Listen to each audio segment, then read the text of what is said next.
Testing, 1, 2, 3.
crowd goes mild.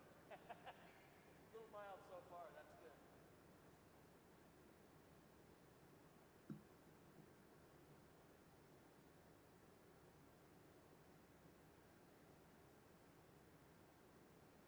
Looks like the trade beads are coming out nicely. So yeah, this is all filter stuff.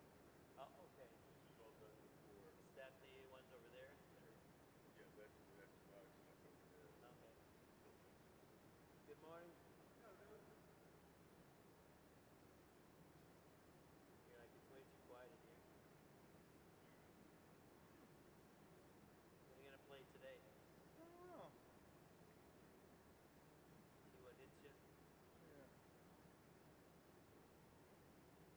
Did I tell you that I saw Devo last night? No. Yeah, Woodland Park Zoo. Are they alive? Yeah, I think the lead guy is like 75, but they did a great job. Had a great time. Just like started like 6:30, got over like 9. So it was like perfect for old people. Nice. All these guys with their little flower pots on their head and stuff, dancing around.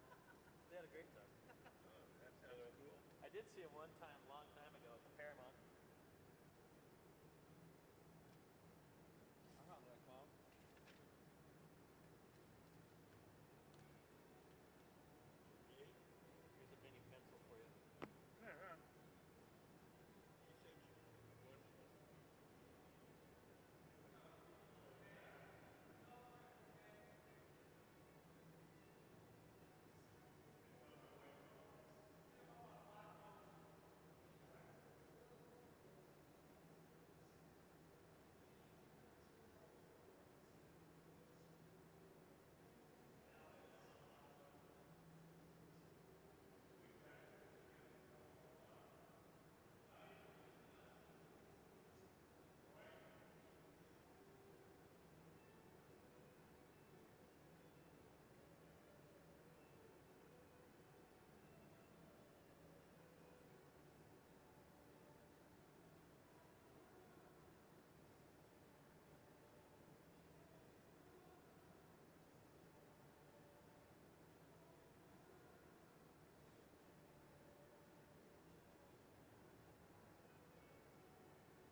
Hi, how are you guys?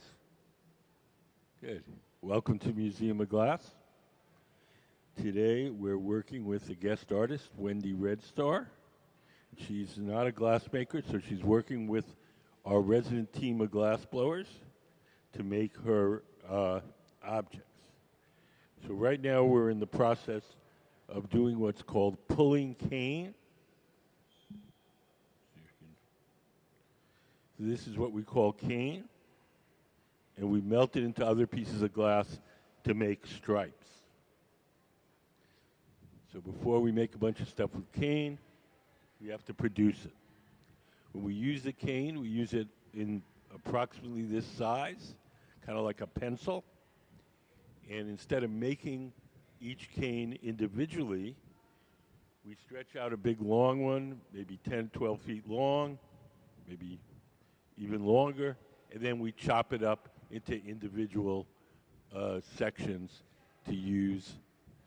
You can see here, see the orange stripes?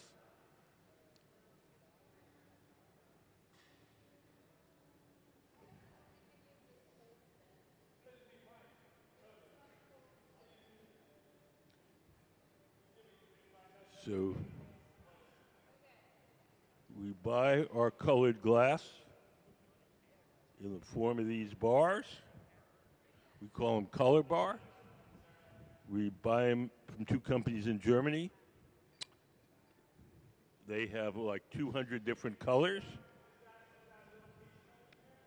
So we're heating up one of those bars of glass. We're going to attach it to another piece of glass, and then we're going to stretch it. You see on these wooden ladders, this is one we did just before you got here. So this will eventually get chopped up into the little sections.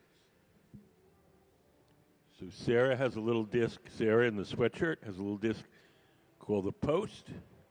Ben is heating the glass up, the colored glass. We're going to attach it to the post, and then we're going to stretch it.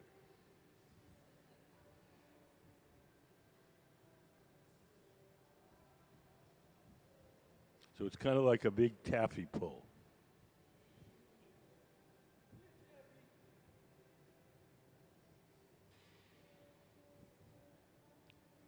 So slowly back away.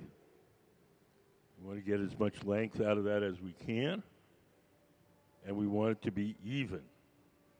That's the big trick with cane pulling, is you want it to be dry out as evenly as possible, and that depends on the way Ben has prepared the glass, the right shape and temperature and distribution of heat.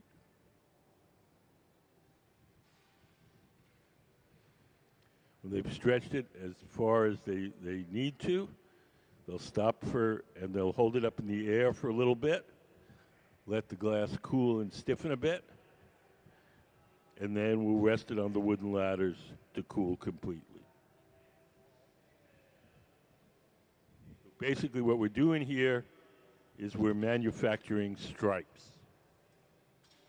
Can we put up the picking up cane on a bubble?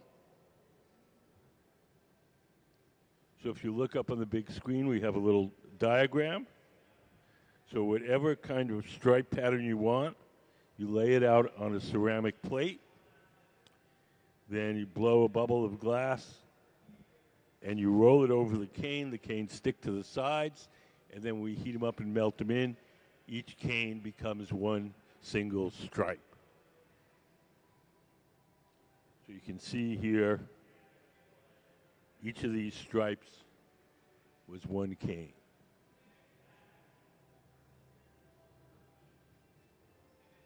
We'll be doing that for a little while, pulling cane for all the stripe things that we're going to make later on. Our guest artist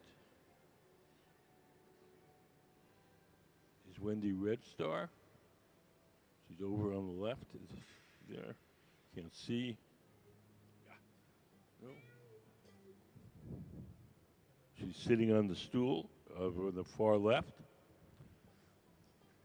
She's a Native American of the Crow tribe. She grew up in Montana on the Crow Reservation. She's got an MFA from Montana University and from a BFA from Montana and MFA from the University of California at Los Angeles. She works in a wide variety of mediums, and this summer she's been a guest artist at the Pilchuck Glass School and now here at the Museum of Glass. A lot of her work has to do with the history of her Native American culture, and she's focusing now these residencies on trade beads, which was an important method of exchange with the Europeans that came to America.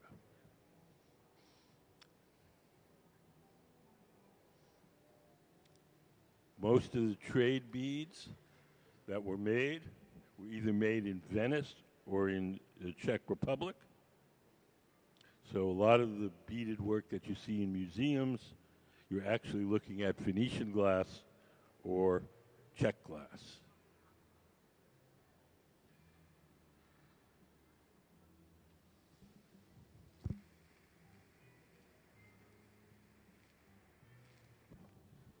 Give you a quick introduction to our little setup here. We have two main kinds of furnaces. We have our glass furnaces and our glory holes. The glass furnaces are the machines where you see the doors closed. Those have the reservoirs of molten glass in them. Can we put up the glass furnace diagram? So that's what our furnaces look like inside. So in each of the furnaces is a big ceramic tank. In that ceramic tank is 1,000 pounds of melted glass. We keep the melted glass at 2,100 degrees Fahrenheit, which is 1150 Celsius. Glass in the tank at that temperature has the consistency of honey. We take one of those steel pipes when we want to get the glass out, and we dip them into the molten glass like you're dipping into a big jar of honey. Once we get the glass out of the furnace, it only stays soft for a little while. So we do whatever shaping we can while it's hot and soft. And when it starts to cool and stiffen, we go to the second type of furnace, and that's called the glory hole. The glory holes are the round furnaces with the doors open. Those have no glass in them. They're just a hot chamber for heating and softening the glass while we're working.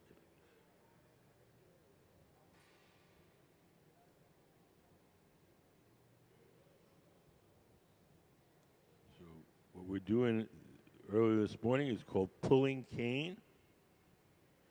We're making these long rods of colored glass, which we're going to cut up into little sections, and we're going to melt them into other pieces of glass to make stripes. So basically, we're manufacturing stripes.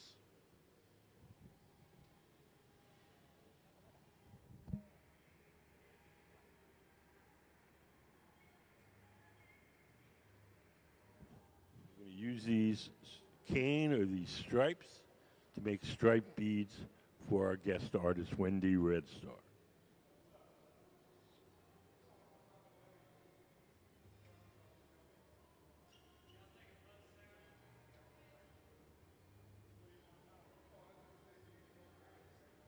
So if you look to the right, you'll see Gabe has just dipped his glass into our big furnace. The glass that he added is clear glass. The orange color that you're seeing is the glow from the heat, not the color of the glass.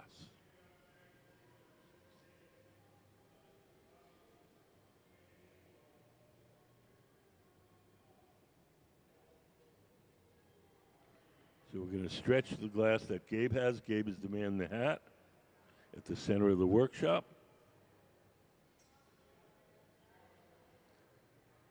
We're going to stretch it out along these wooden ladders, and later on we'll chop it up into these little pencil-sized sections called cane.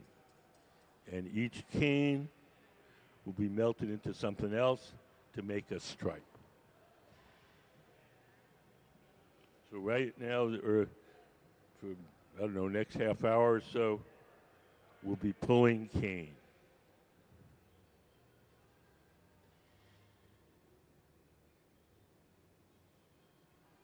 So over on the far right, that's Sarah Gilbert.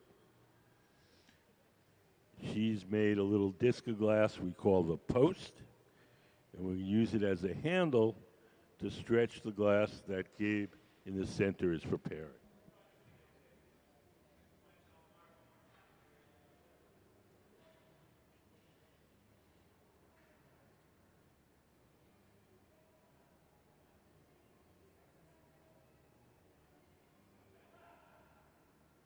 What are they going to make out of the white stuff? Beads like these. What's that? Beads. B-E-A-D-S. Large-scale beads that the artist wants to imitate the traditional trade beads of the Native American culture. Right now, we're just making the stripes.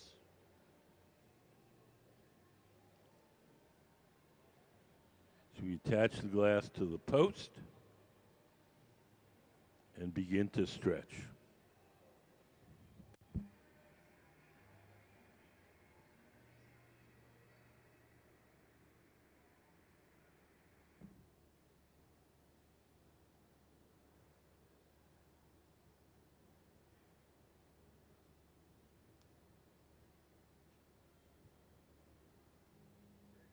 You can see that the glass at the near the metal pipes is much hotter.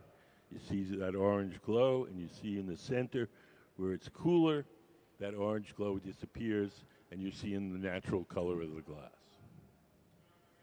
If you think about your own homes, if you have an electric stove, the burners are gray. When you turn them on to cook something, they get hot, they glow orange for a little while. Turn them off, they cool down, the orange disappears. Same with the glass.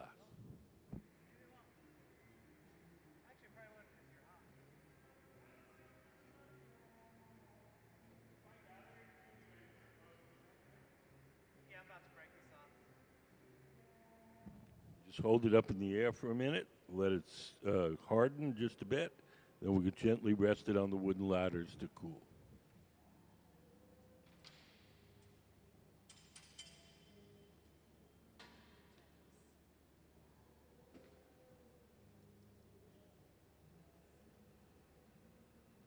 You can see, if you look at the glass that Ben has, Ben is the man on the far right. It looks bright orange now. That's the glow from the heat, not the color of the glass. You guys have more? We're pulling more cane. We're just making we're pulling out all the colors to make the stripes, and then we're going to make some beads similar to these. They're called Lewis and Clark trade beads.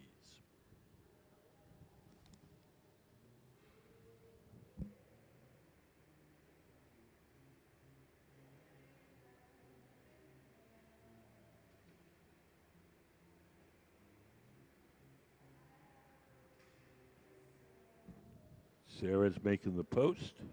Sarah in the yellow sweatshirt.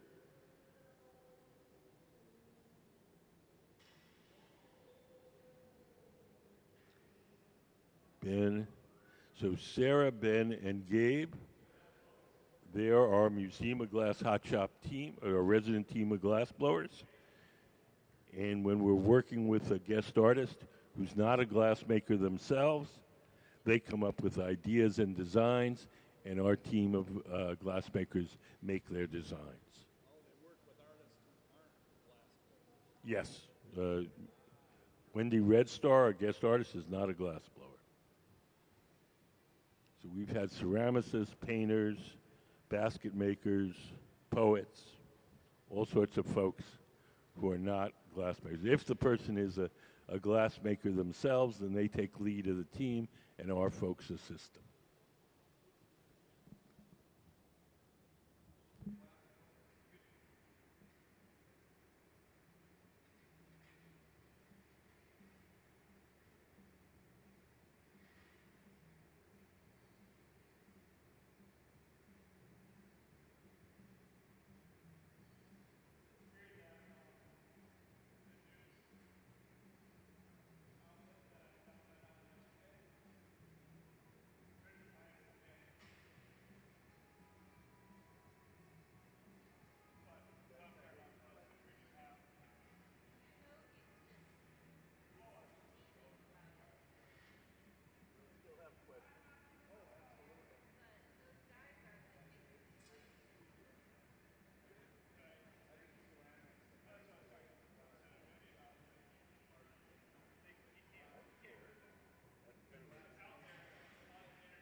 See the ends where it's thicker and hotter. You can see the orange glow of the heat.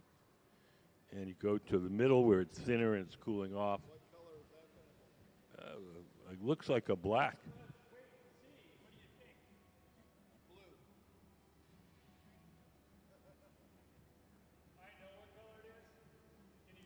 Can you see it from there or not? Yeah.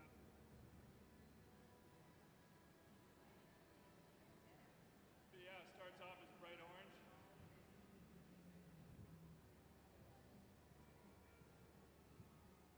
They'll hold it up in the air for a minute, let it set up a bit so it doesn't deform when we rest it on the ladders.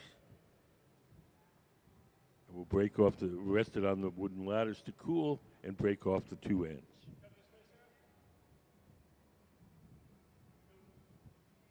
Has anybody got any questions?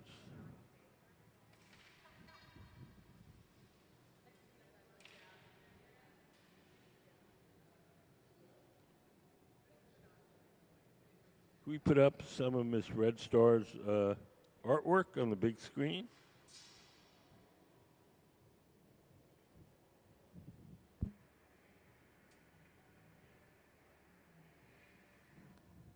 So our guest artist, Wendy Red Star, is the woman in the jacket over and to the right. Yes. Mm-hmm.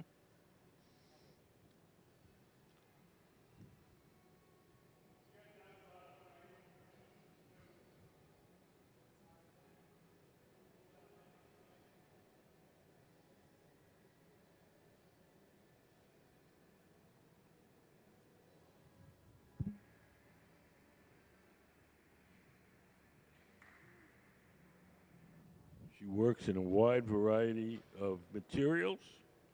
This is done with powdered pigments and mirrors to create this design. This is a lithograph up on the big screen. So most of her work is influenced by her Native American culture, and she's a member of the Crow tribe.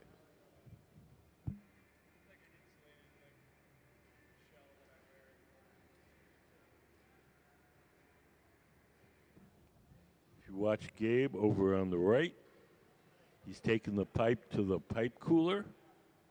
When these metal pipes get hot, we take them over to that trough, we lay them in the trough, spray water on them, that cools them down and makes them easier to hold.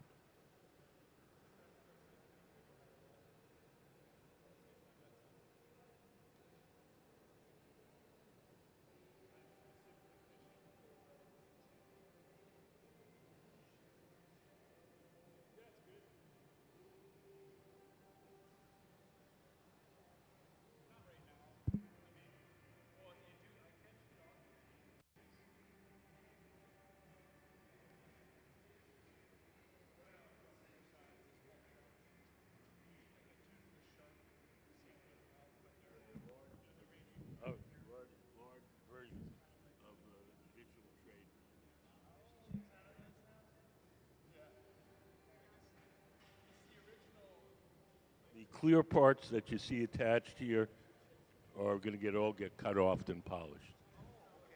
So this is not part of. She hasn't decided how she's going to display them.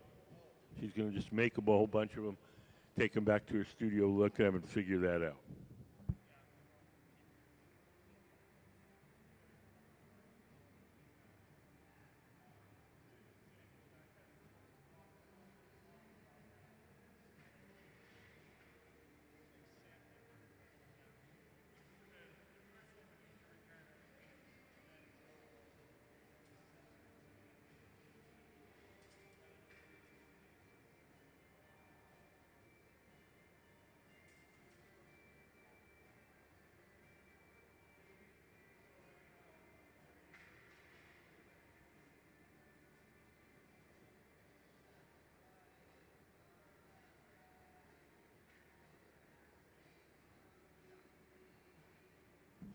Does anybody have any questions?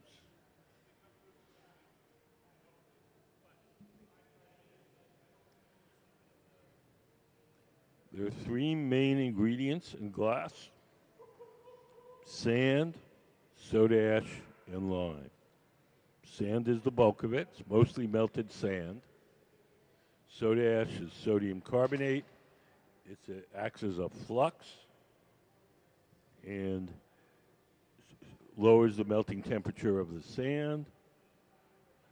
The lime is calcium carbonate, and that stabilizes the mixture chemically. You throw those three ingredients into the big furnace, cook it overnight, and they all melt together and make glass. What gives it the green color? The colors in glass come mostly from metals cooked into the glass when you first cook it up from scratch. Cobalt makes glass blue, chromium makes it green, tin makes it white. What makes it green? Chromium? Chromium? Not all the colors are metals, but most of them are. And it's not always the color that you would think. Gold makes glass a ruby red. Copper, cooked it one way, it makes a turquoise blue. Cooked a different way, it makes a blood red.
Coming in. So now Gabe in the gray shirt and hat. He's got a little cane chopper. And we start to cut up these long, skinny rods into little pencil-sized sections.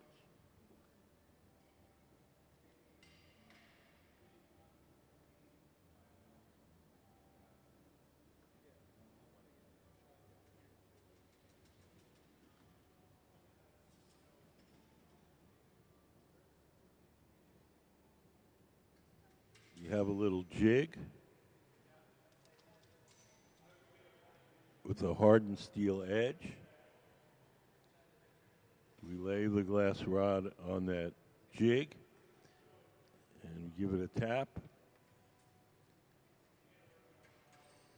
and it cuts the glass.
Start with the screen. It's going to look different while you're working, while it's hot. When it cools down, it'll be the same green as you see.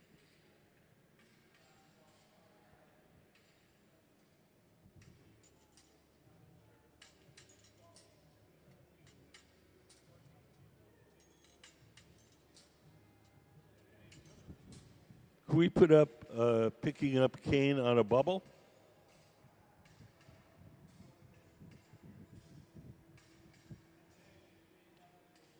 So what we're going to do with these little rods of colored glass is called picking up cane. The rods themselves are called cane, C-A-N-E. And if you look up on the big screen, we have a diagram. So we'll lay out our stripe design on a plate of ceramics, and then we'll roll a bubble of glass over it. The rods will stick to the bubble, and then we'll heat them up and melt them in, and each rod will become a stripe in the final piece.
Over to the right of center, it's Sarah in the black shirt, Sarah Gilbert, and she's starting the bubble for our next bead. She's dipped her pipe, the steel pipe, which is called the blowpipe, into the molten glass. She's going to blow one small bubble, and we're going to coat it with, I believe, black glass, and then we'll add the stripes.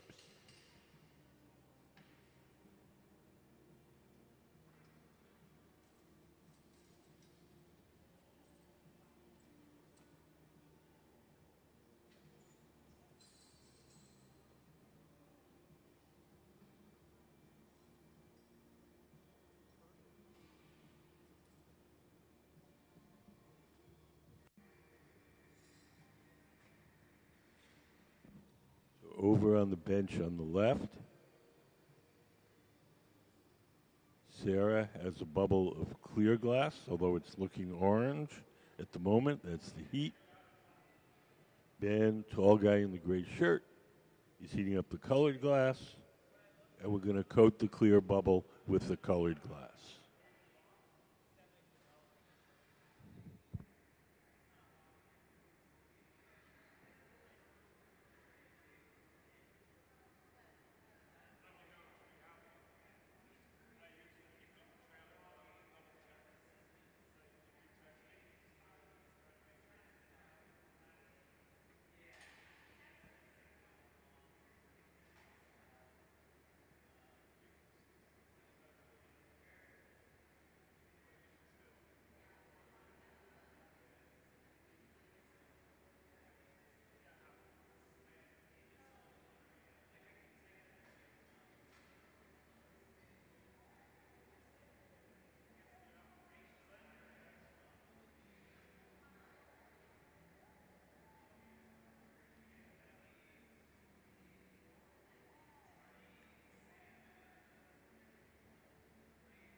So over on the left, we're about to coat Sarah's bubble with the colored glass.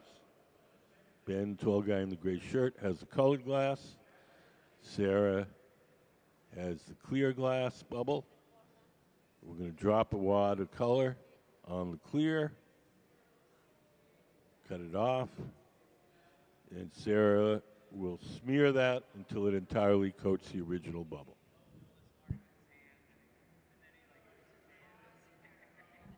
Anybody have any questions? So we're working for our guest artist, Wendy Red Star. Wendy is the woman in the coat, the center of the workshop. She's a Native American of the Crow tribe, and we're making these kind of facsimiles of traditional trade beads that the Crow would have used.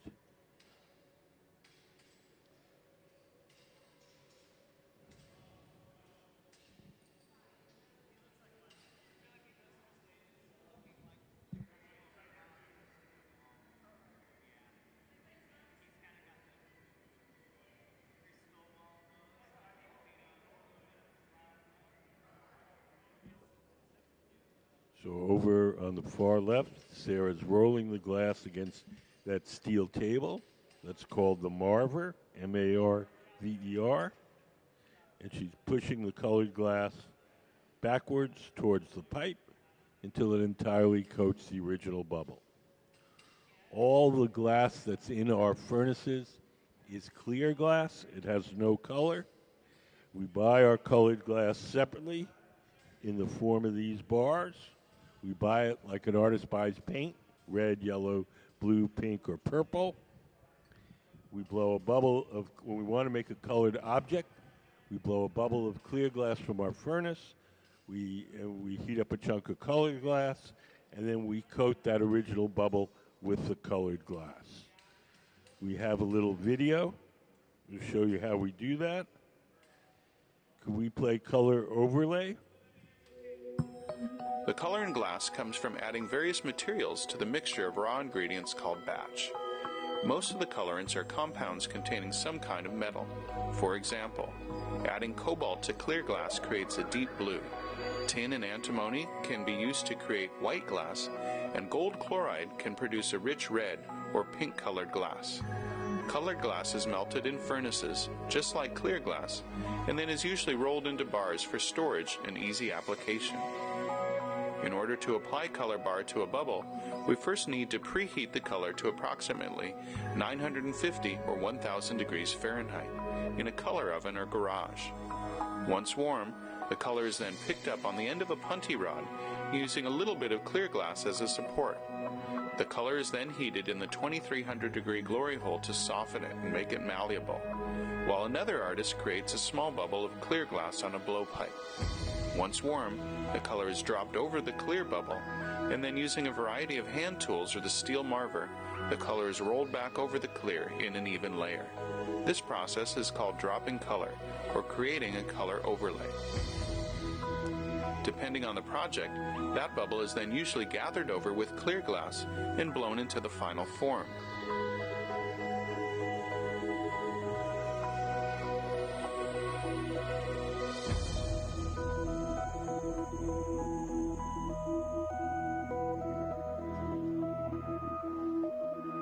The finished product may appear to be all made from colored glass, but when viewed in cross-section, we can see that there is only a thin layer of color sandwiched between many layers of clear glass.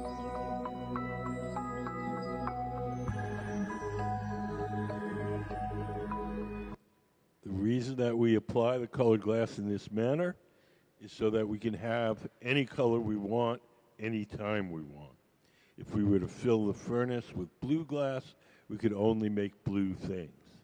If we color each piece individually by coating it with the colored glass, then we can have any color at any time.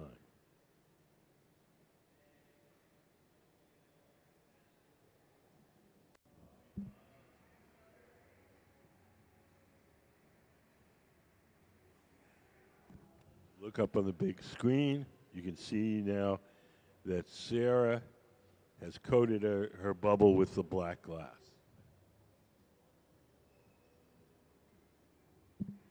Anybody have any questions?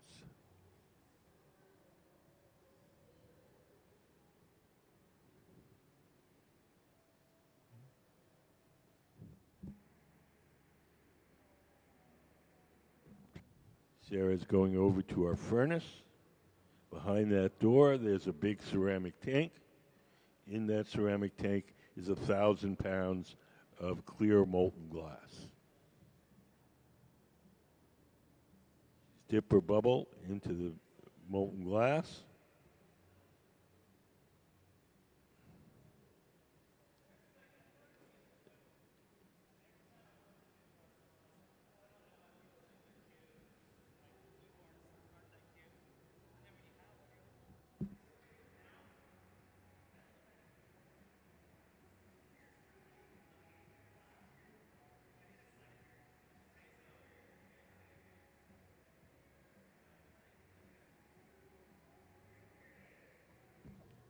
So now, over on the left, Sarah is shaping the glass using a tool called the block.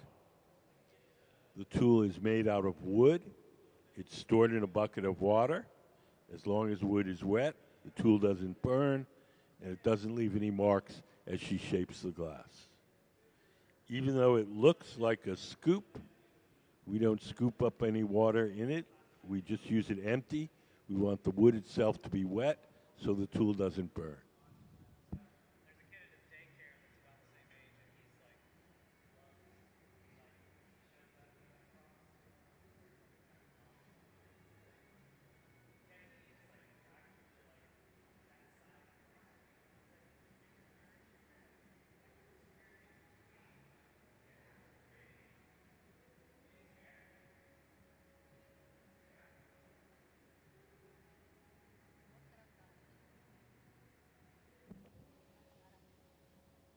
Does anybody have any questions? We're working with the artist Wendy Redstar, and we're making these beads, these oversized beads, based on traditional Native American trade beads.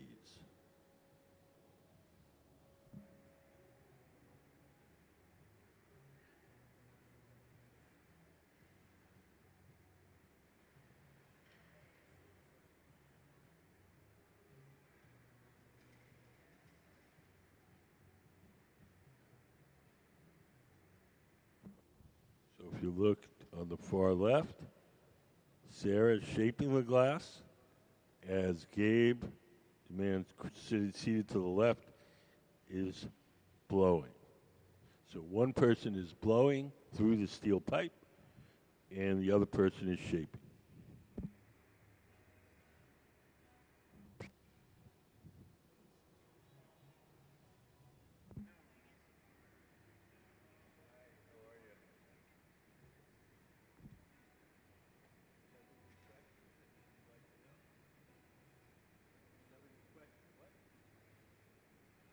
Why is the building like this? There's 3 reasons why the building is this shape.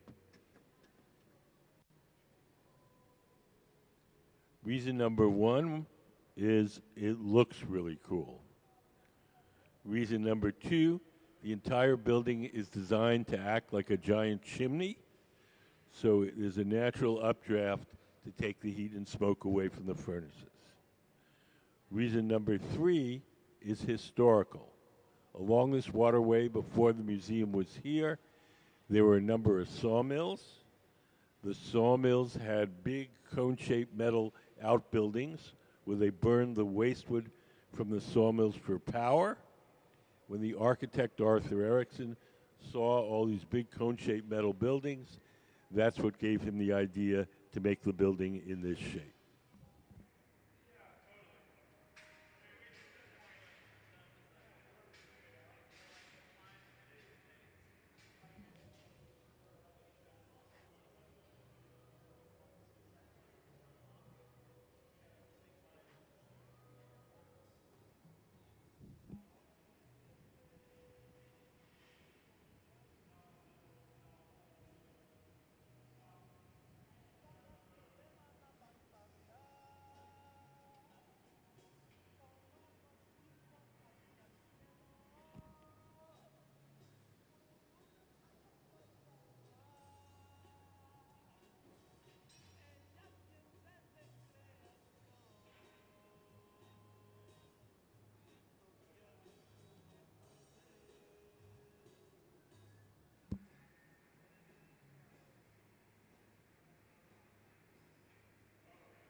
Now we're going to transfer the bubble from the rods originally blown on to a second steel rod called the punty.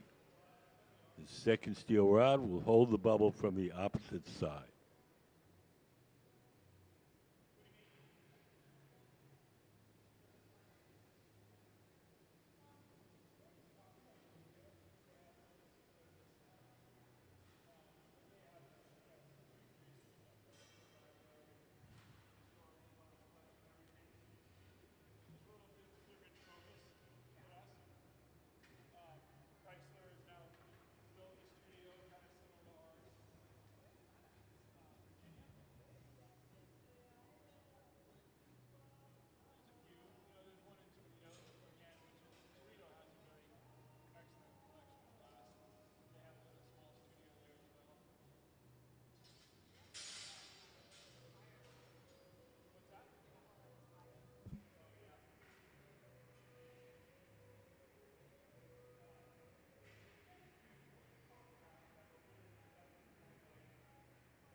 So the next thing we're going to do is called stuffing a color cup. Can we put up stuffing a color cup?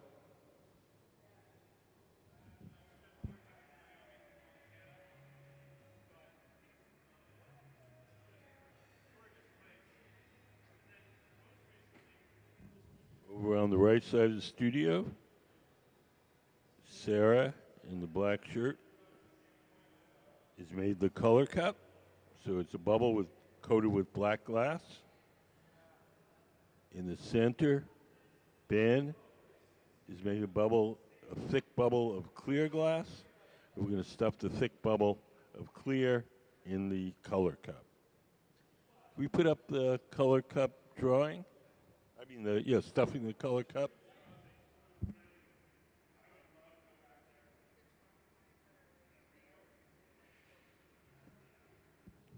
So if you look up on the big screen, you have a little diagram. Ben has the bubble marked inside color. Sarah has the bubble marked color cup. We're going to stuff one inside the other. And we'll have a layer of the black glass on the outside and a thick layer of clear glass on the inside.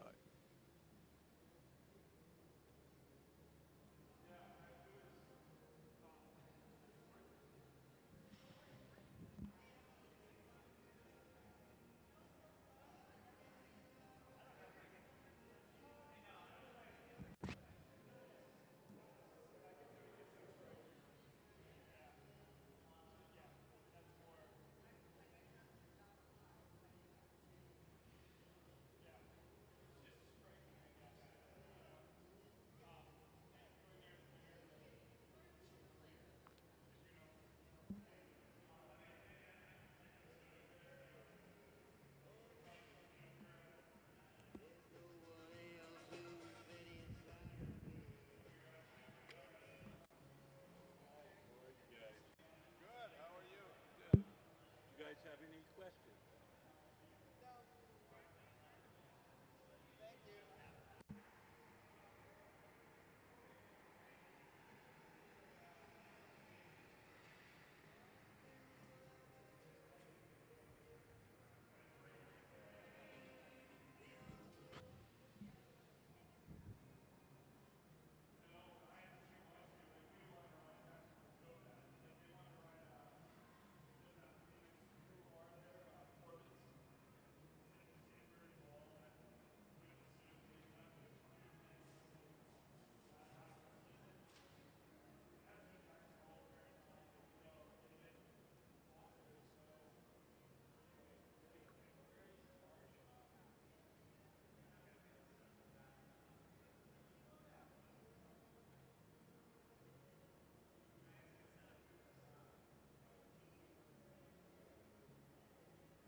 So we're working with our guest artist, Wendy Redstar, in the coat at the center of the workshop. When we have a guest artist who's not a glassmaker, they come up with designs, and our resident team of glassmakers makes their designs. The project that we're working on with Miss Redstar is making these oversized beads based on traditional trading beads that the Crow Native American tribe used with the Europeans. These glass beads were highly prized by the Native Americans, prior to the arrival of Europeans, they really didn't have glass, and so their only source for glass was these trade with the European colonists.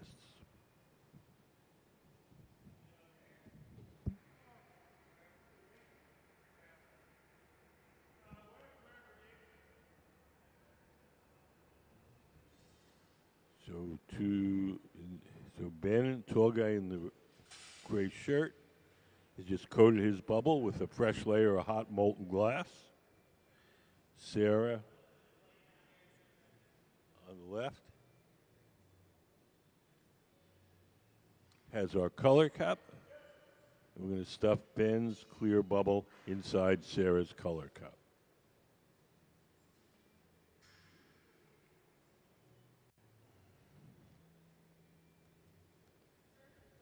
So now we'll have a big, thick bubble with a layer of black on the outside.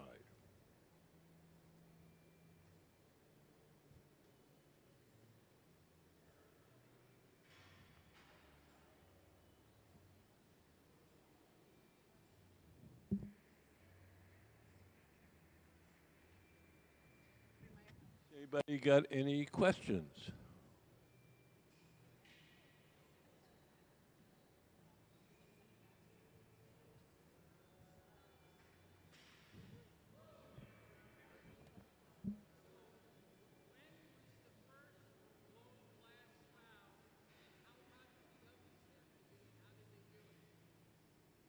The earliest blown glass we know of dates back to about 50, 75 BC, and the ovens were run on wood. The furnace which melts the glass is 2100 degrees Fahrenheit, which is 1150 Celsius.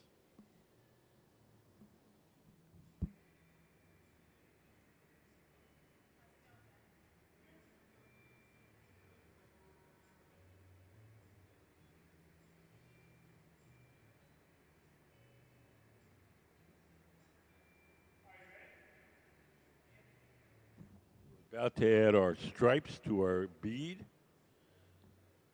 Gabe over on the left has our stripe pattern laid out. He's heating it up. We're going to roll the bubble that Ben has in the center over the rods of colored glass called cane. They'll stick to the surface and we'll melt them in. This is called picking up cane on a bubble.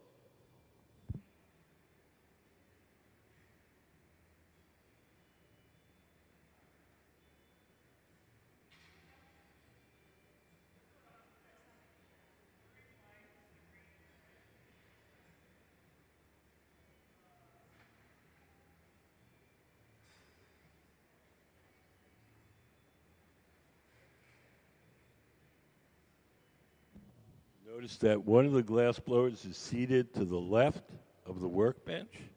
That's Sarah Gilbert. She's the person that's going to be blowing. She's going to blow through the steel tube, the blowpipe, and inflate the glass as Ben, sitting at the bench, shapes it. The gray pad in Ben's hand that he's shaping the glass with is just folded up ordinary newspaper soaked in water. As long as the newspaper is wet, the paper doesn't burn too much, and it doesn't leave any marks as he shapes the glass.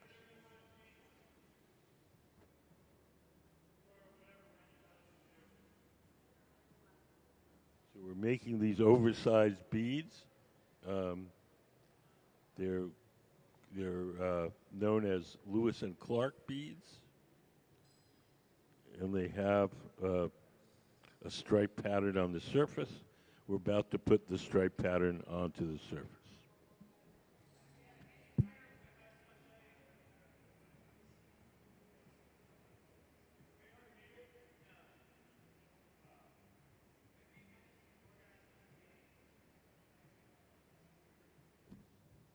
Over on the far left, they're laying out the pattern of stripes.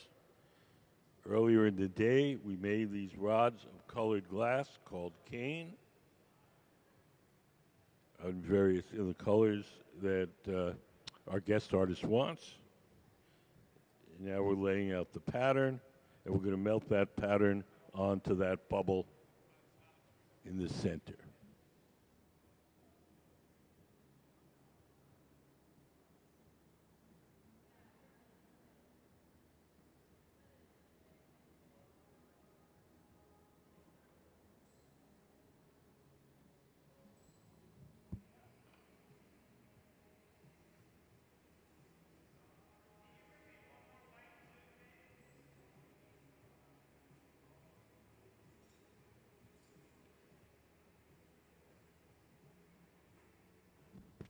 Can we put up picking up cane on a bubble? So if you look up on the big screen, that's basically what we're going to do. And each of the colored rods will become one stripe in the finished bead. Does anybody have any questions? Yeah.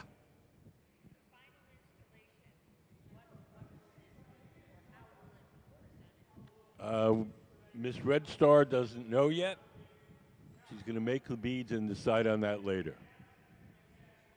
She's going to make the beads and she's going to decide on the presentation later.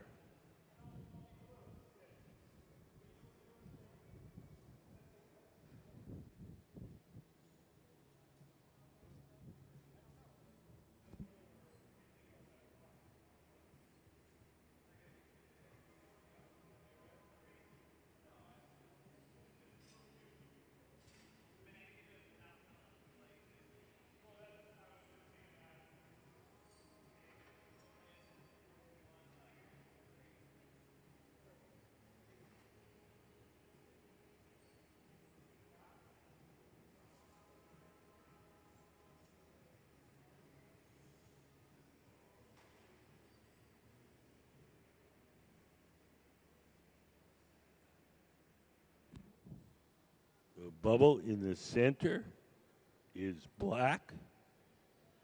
It appears to be orange. The orange color that you're seeing is the glow from the heat, not the true color of the glass. When that cools off, the orange glow will disappear and it will be totally black. Yeah.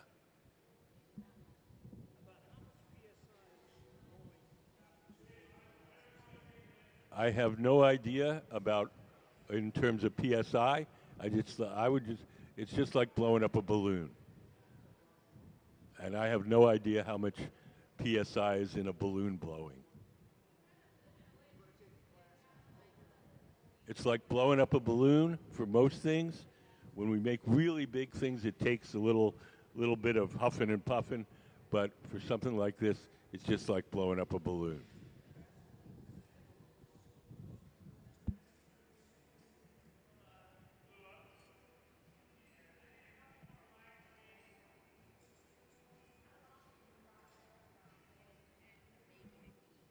I don't know.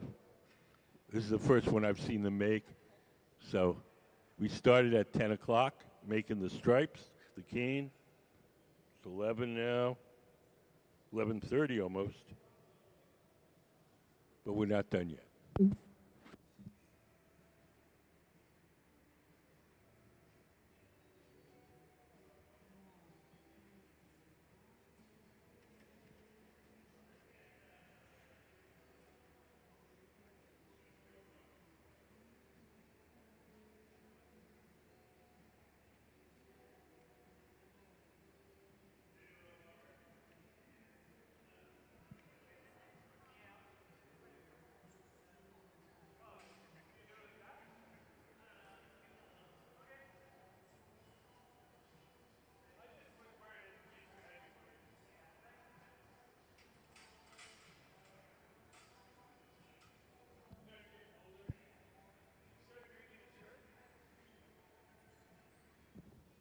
Now Gabe is putting our stripe pattern in that silver oven with the curved side.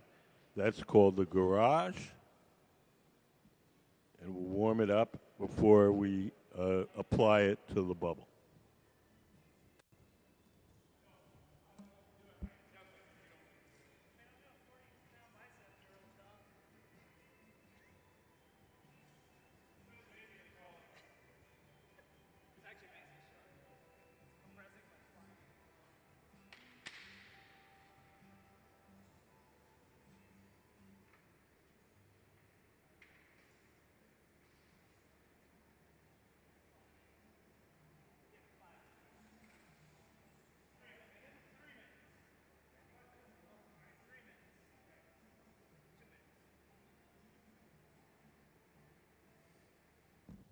If you're here with kids today, we have a special contest for kids called Kids Design Glass.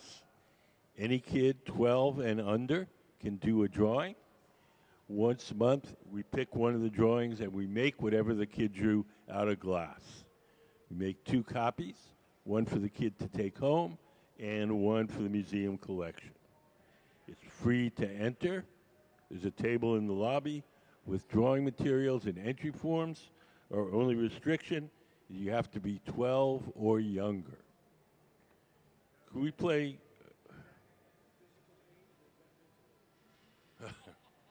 I think it's got to be physical age. Because if the mental age was 12, then you probably work for the government.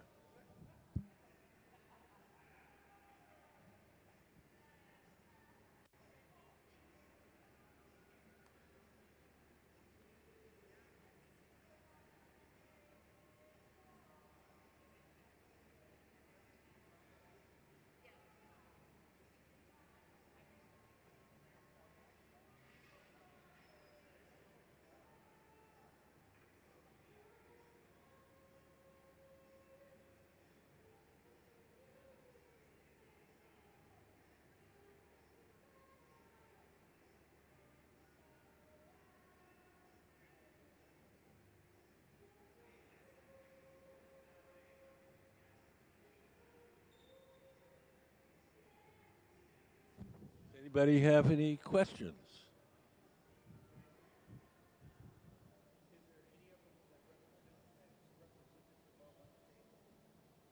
The pattern?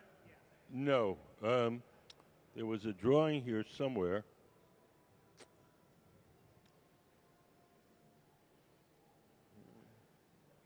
No, we're making it's called the Lewis and Clark bead.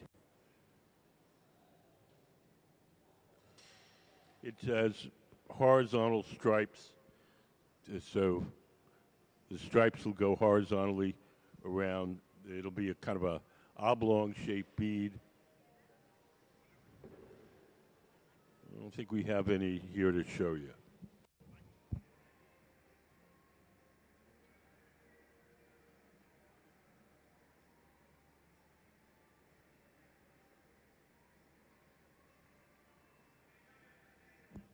So over on the left now, Gabe in the gray shirt and the hat is warming up our stripe pattern.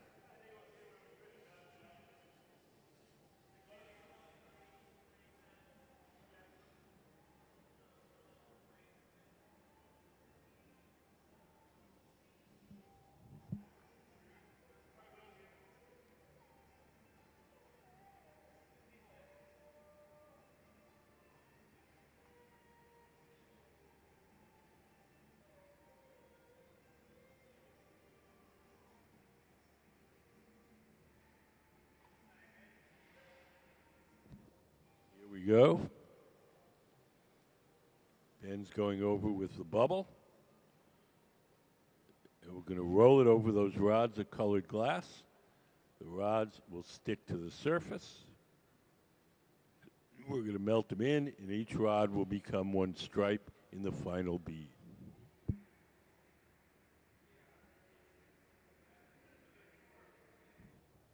That's called picking up cane on a bubble. Right now, the canes are going lengthwise across the bead. We're going to heat that up and twist it pretty radically until the rods go almost horizontally around the bead.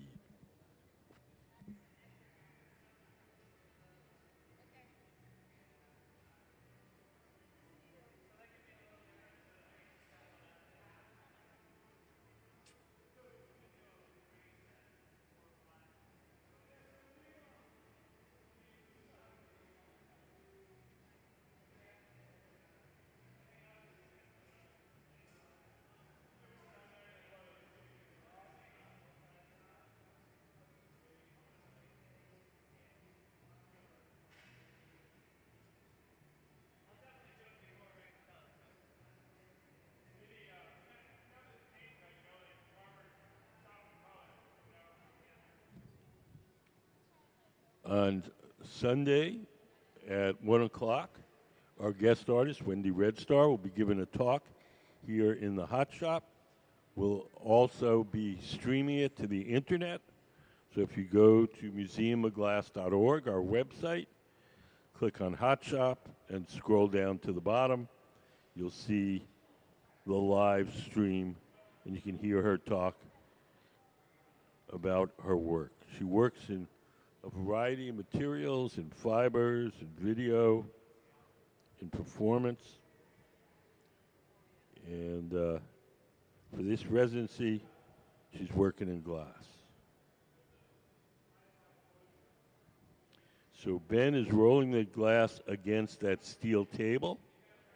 The steel table is called the Marver. And he lets it drag a little bit as he rolls it against the table, and that's going to cause the stripes to twist.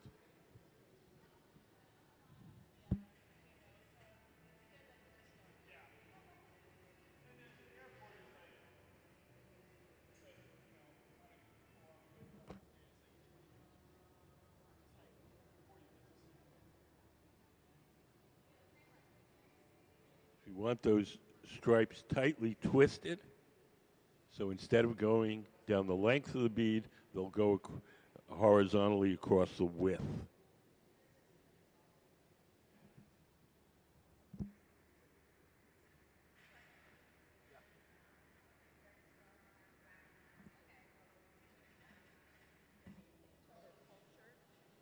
Yeah, I think their colors are based on the traditional colors in the trade beads that were used in the early days of United States. Well, yes, the crow, they traded these beads with the Europeans, but the Europeans made the beads, not the crow.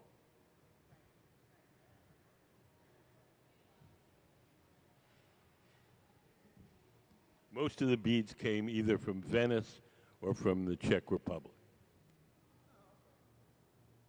When you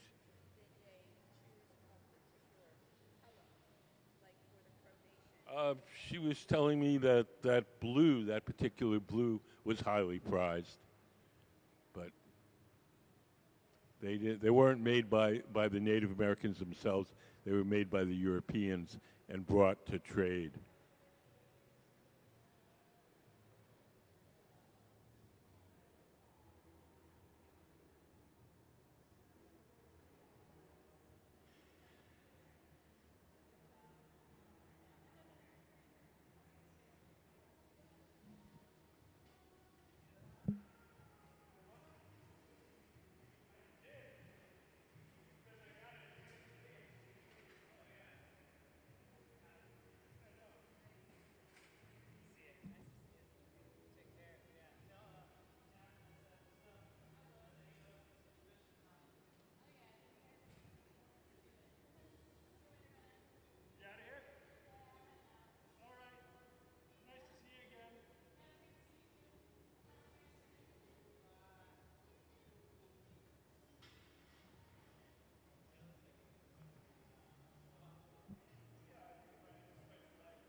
So now I'm going to shape it a little.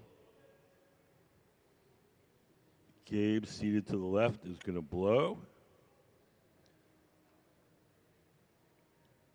And Ben shaping the glass using the newspaper.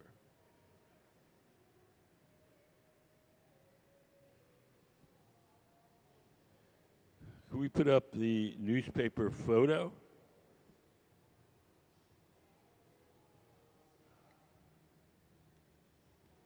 So if you look up on the big screen, the gray pad in Ben's hand is just everyday, ordinary newspaper folded up and soaked in water.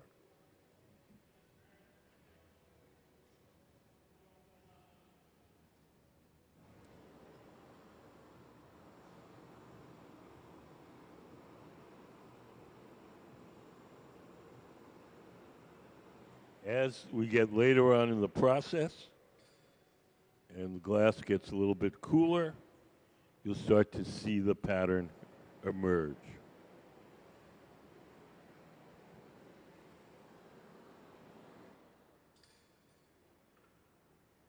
I believe these are red, white, and green.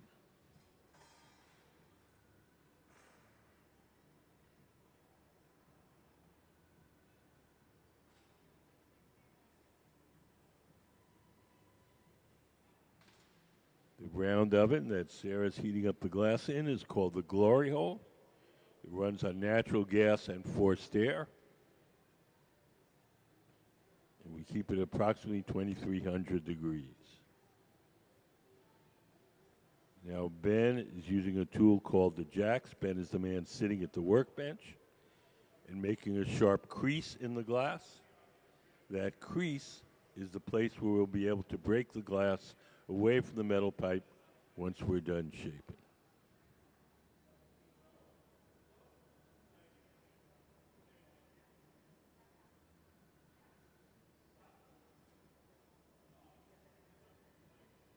Now you can see while he's working, the glass is cooling off and the stripe pattern becomes more visible.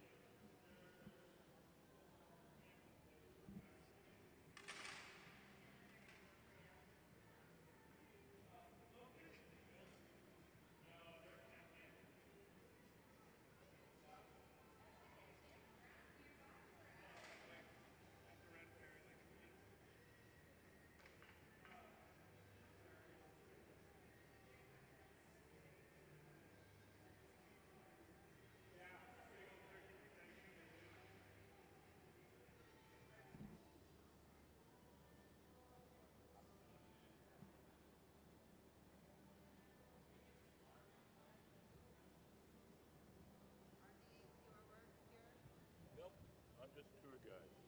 They're her work, the woman in the jacket.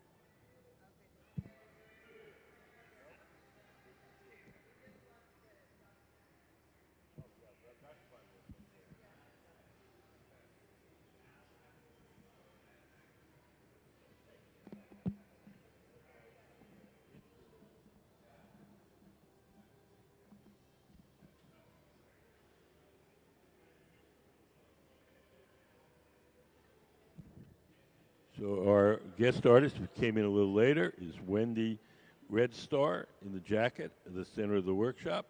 And she's working with our resident team of glass blowers to make her designs. And these oversized beads we're making are inspired by the trade beads used to trade between the Europeans and the Native Americans. And we're recreating some of the traditional designs, and this particular design was known as the Lewis and Clark beads.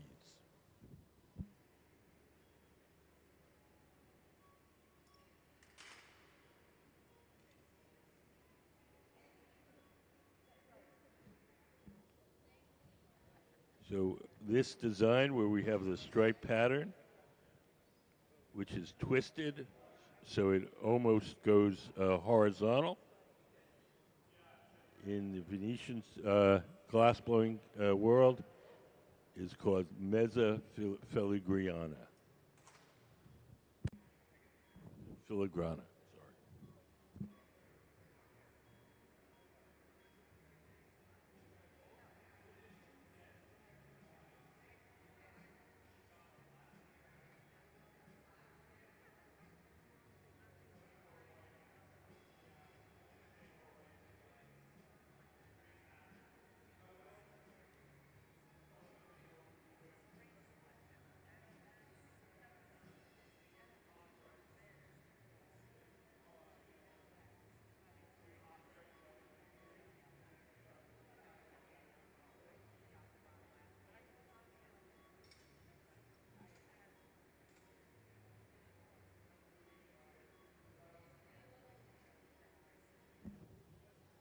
Going to bust off that little knob. So you want these to be open on both ends, as a normal bead would be.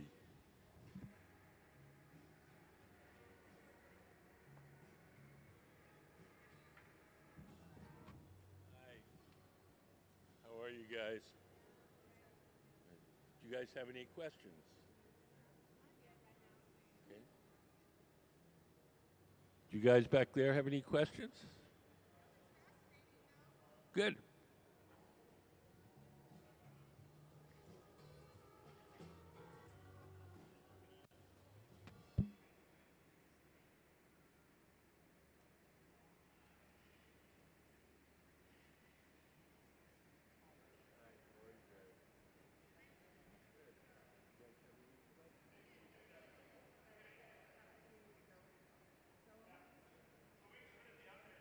It's Wendy Red Star, the woman in the jacket.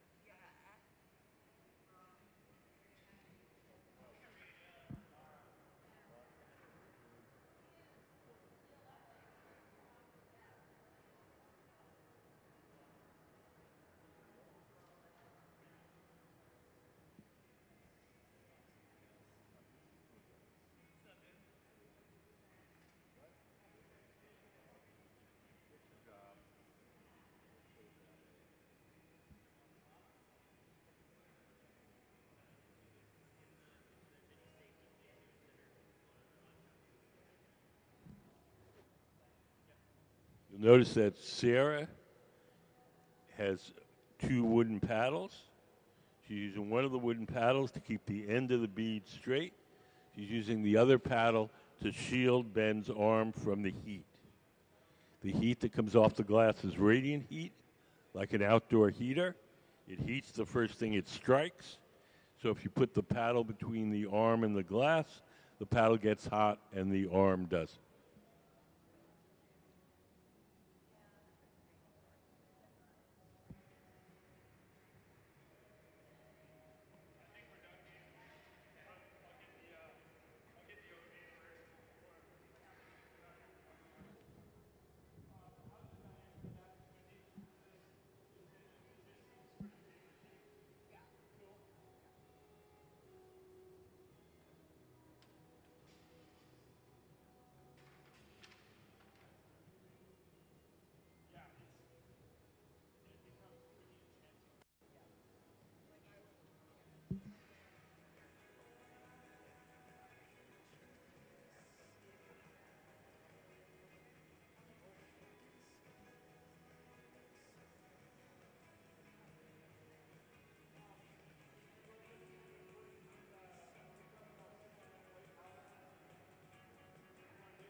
So the next part of this process, we're going to transfer the bead from the rod it's on now, the blowpipe, to a second steel rod called the punty.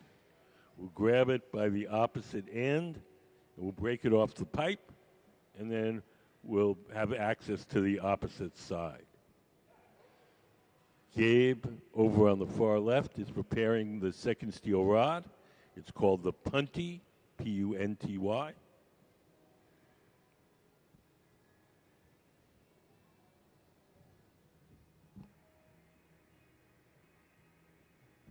Anybody got any questions?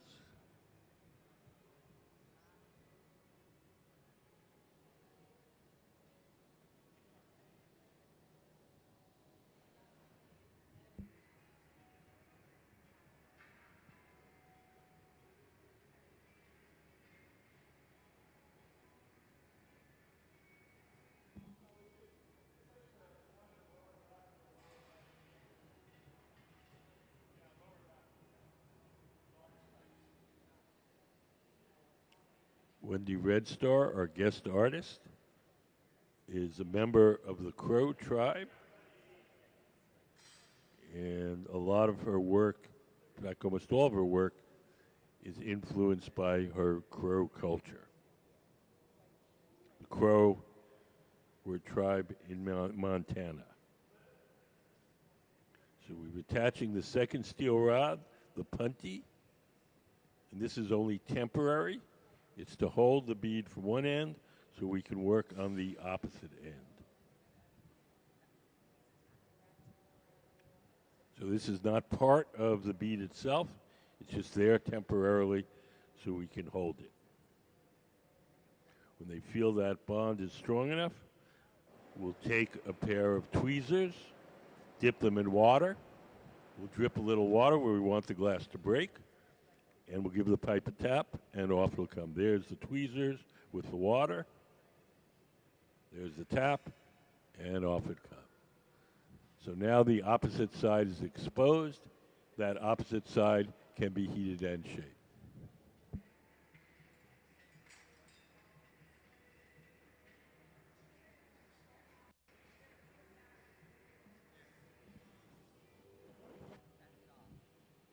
You guys have any questions? Not yet. What are those things? Yeah, what are those? Are those just pieces that he's made, or those like? Yeah, these are beads that we made for our guest artist. Are they going to be sold or put together in some way? Or Yeah, they'll be pieces? put together. They'll be. Ms. Red Star is an artist, and she'll have them in some exhibition somewhere. Yeah. But we don't have. She doesn't have a plan for them right now. Okay, cool. So they're part of something that she's working on. Are they going to make bead? We heard something about a giant bead. That is the bead. That's the bead. You're looking at it. And then what is she doing with those? Do we know? It's going to be. She doesn't know how she's going to display them yet. She's just going to make all the beads with the traditional patterns, and then she's going to figure that out. Here's the. That would be the. Are they that? Will they become that size eventually? Those smaller ones. No, they're going to be this. We're making big ones. But that's beads for she's making like 2,000. Yeah, those are original trade beads that they're modeled after. Okay, but they will be that big size Yes. that we see there. Yeah, they're making a ginormous bracelet. What? Is it only looking black now? No, there's black glass underneath the stripes. Oh, so it's going to be black. Well, the black showing through the red and white and green. But it's not going to be that color. It's not green. It's What? not green. Like when it There's green stripes in this one. Yeah. Yeah, but the majority is black. It's not exactly. They're not modeling it after these beads. They're modeling after a different bead. When it cools down, it'll be black and white and red and green. And did they use black to start with? Yes. Okay. I didn't know if it meld some of the colors melded together to be black. Nope. No. Nope. Okay. So what about Glass. When you layer different colors of glass, they don't mix. they won't melt You together. can put. Yeah, you can put one. You can layer them, but you can't. They don't mix like paint. And is that true? Like when you say if you wanted something to be orange, you wouldn't like put red and yellow together. No. You wouldn't make the glass. You have to make orange glass. Made out of like some sort of powder. Like is it made? Well, the colors in glass come mostly from metals dissolved in the glass when you first cook it up from scratch. It's like making a chocolate cake. You get all the ingredients and you bake them. So you make a yellow strand with yellow mineral. No, it's like making a chocolate cake. So you get there's three main ingredients in glass: sand, soda ash, and lime. If you cook those up together, you get clear glass. If you want to make colored glass, you take sand, soda ash, lime, and say cobalt. Cobalt will make, and you cook it up together, you get blue glass. Yes, it's usually like cobalt oxide or cobalt carbonate. No, cobalt. Green is made with chromium.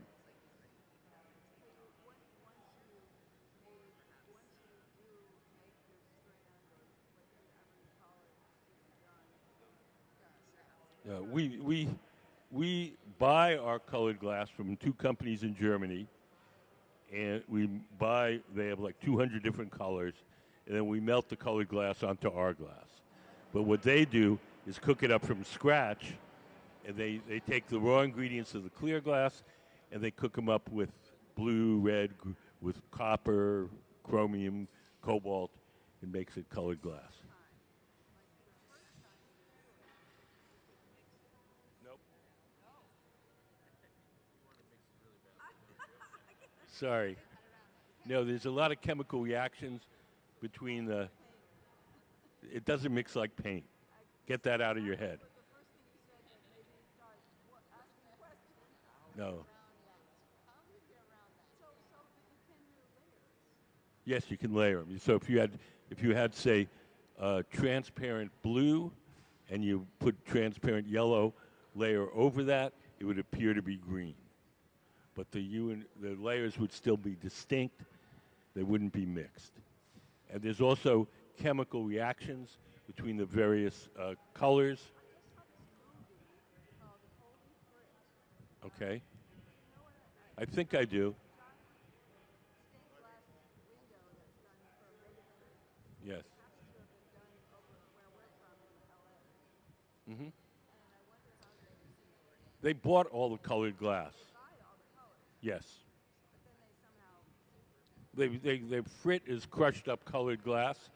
Can we put up the frit photo? See if we can get you. So that's called frit, F-R-I-T. And that we buy from several different companies. I think in that holy frit thing, they bought it from the Bullseye Company.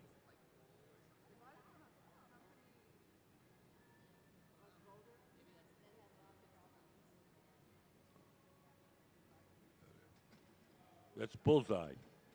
It's located in Portland. What? And then they had that controversy over there. Yes, which was sort of blown up. The movie was really good. Did you see it? No, I've seen. I know of it. I haven't seen it. Said the people that are artists that live in my town. Well, it was Candace. It's Candace and Lou's daughter is married to the kind of star of that.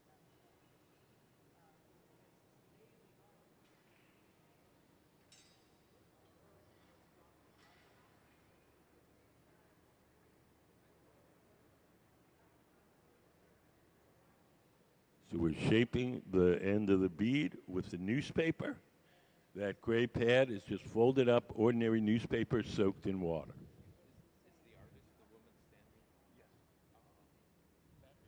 We invite artists from outside of the glass world to work in our shop.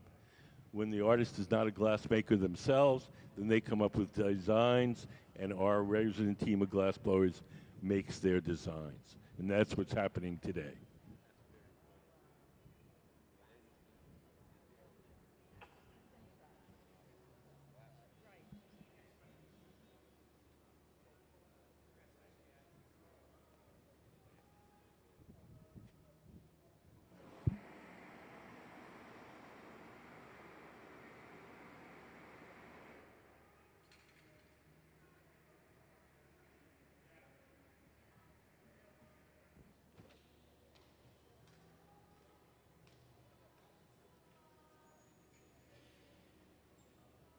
So we're getting close to being done with this.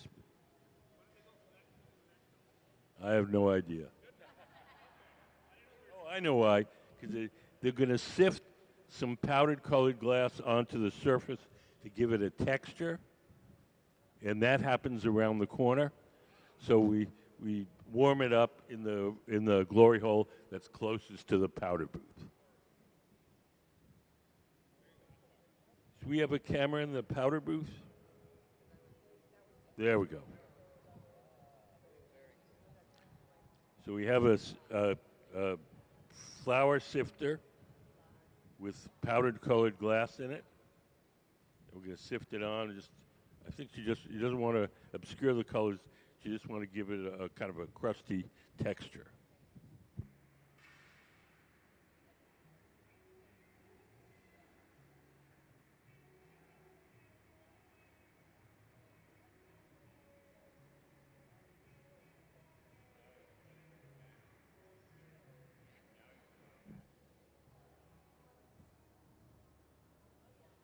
So Go back to the glory hole now and melt that powder on.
So everything that we make here has to be cooled slowly or it'll break. So we're going to take it off the metal rod. We're going to place an oven called the annealer where it'll be cooled slowly overnight. We keep the annealer at 925 degrees all day long. We place all the objects that we make during the day in there. And then at night, the oven has a little computerized thermostat that slowly, automatically turns the temperature down to room temperature. If we didn't do that, if we just put this on the table and let it cool on its own, it would cool too quickly and unevenly, and it would break. So once again, we're going to use water to get the glass off the metal rod. We'll drip a little water on the joint between the bead and the metal rod. The water will crack that joint, and a little tap on the pipe will release it. You'll notice that there'll be a little bit of extra clear glass on the end of the bead.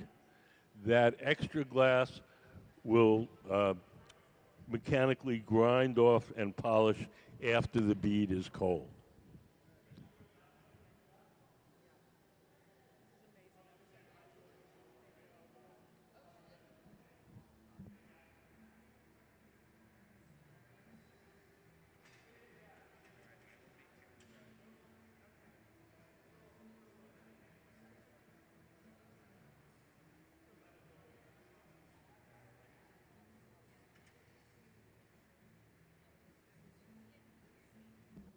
Notice that one of the glass blowers has put on some protective clothing. That's Sarah in the green jacket. The gloves that she's wearing are made out of Kevlar. Kevlar is a fire-resistant insulating material. When she grabs that bead, it'll be approximately 1,000 degrees. At that temperature, the glass will be hard, and we'll put it in our annealing oven to cool slowly overnight.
So could we put up some of the artwork of our guest artist, Wendy Redstar?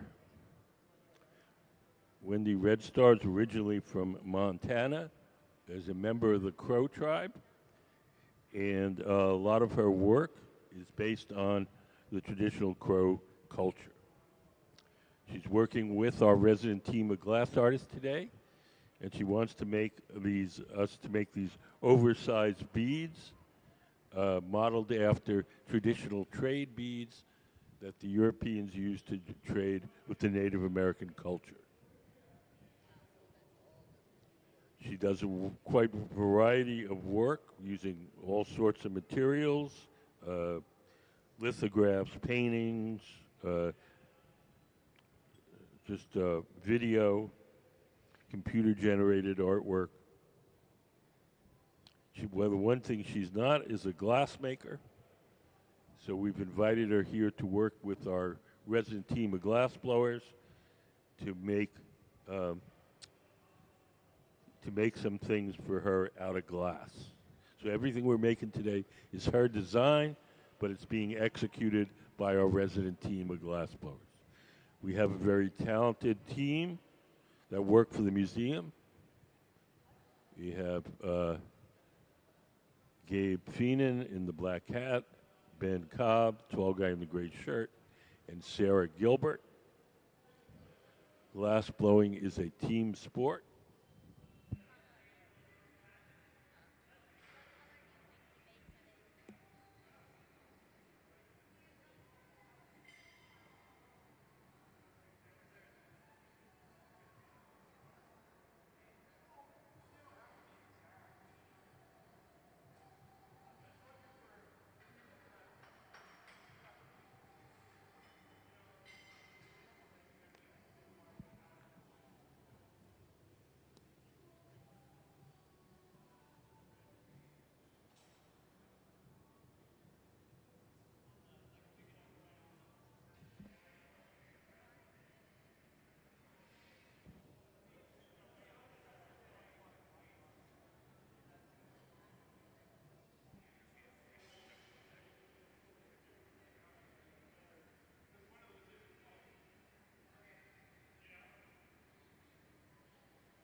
So those who just came in, we're working with our guest artist, Wendy Redstar. And just give you a quick introduction to the facility. We have two basic kinds of furnaces here. We have our glass furnaces and our glory holes. The glass furnaces are the machines where you see the doors closed. There's two of them, one on each side of the studio. Can we put up the glass furnace diagram? So if you look up on the big screen, that's what the glass furnaces look like inside. So in each of the furnaces, there's a big ceramic pot. In that ceramic pot is 1,000 pounds of melted glass. We keep the melted glass at 2,100 degrees Fahrenheit, which is 1150 Celsius. And at that temperature, the glass has the consistency of honey. When we want to get the glass out to make stuff, we take one of those steel pipes and we dip it into the molten glass like you dip it into a big jar of honey. We dip it in, twirl it around.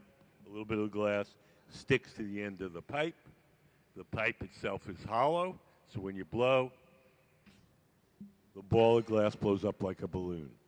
If you want to make something larger, we dip it in, blow a bubble, let it harden, and then we dip it in a second time or a third time. We just keep building up the glass in layers. All the glass that's in those furnaces is clear glass. It has no color. We buy our colored glass separately. We buy it in the form of these bars. We call them color bar. We buy it like an artist buys paint. If we want to make a colored object, we blow a bubble of clear glass from the big furnace.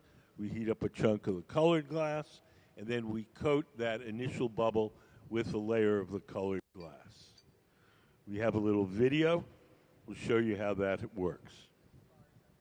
Can we play color overlay?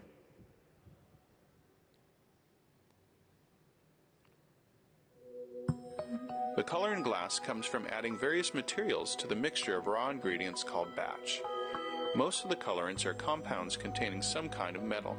For example, adding cobalt to clear glass creates a deep blue. Tin and antimony can be used to create white glass, and gold chloride can produce a rich red or pink-colored glass. Colored glass is melted in furnaces, just like clear glass, and then is usually rolled into bars for storage and easy application. In order to apply color bar to a bubble, we first need to preheat the color to approximately 950 or 1000 degrees Fahrenheit in a color oven or garage. Once warm, the color is then picked up on the end of a punty rod using a little bit of clear glass as a support. The color is then heated in the 2300 degree glory hole to soften it and make it malleable, while another artist creates a small bubble of clear glass on a blowpipe. Once warm, the color is dropped over the clear bubble, and then using a variety of hand tools or the steel marver, the color is rolled back over the clear in an even layer. This process is called dropping color, or creating a color overlay. Depending on the project, that bubble is then usually gathered over with clear glass and blown into the final form.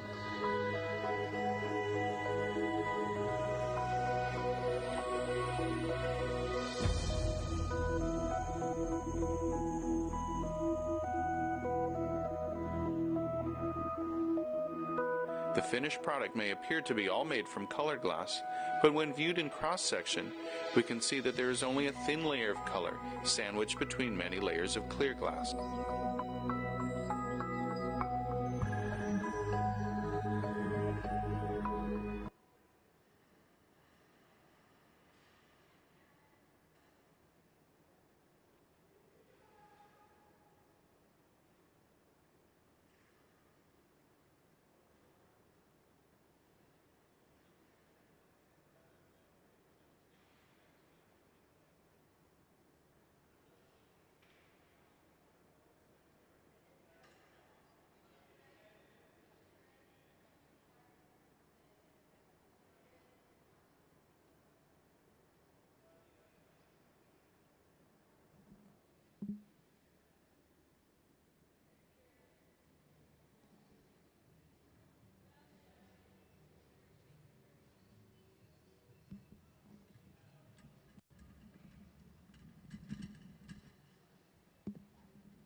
So for the base for this bead we're making, you can see some of the beads that we've made for the Ms. Red Star over here. The beads on this table were made during her residency at the Pilchuck Glass School.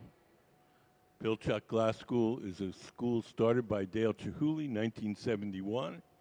It's still going strong, and it's about 80 miles north of here. It's not a school that you graduate from. It's a school that has seminars. So you go there for 2 weeks and you study with a master engraver, a master glass blower, etc. And they also have guest artists come in from the non-glass art world, and they work with the glass blowers to make their designs.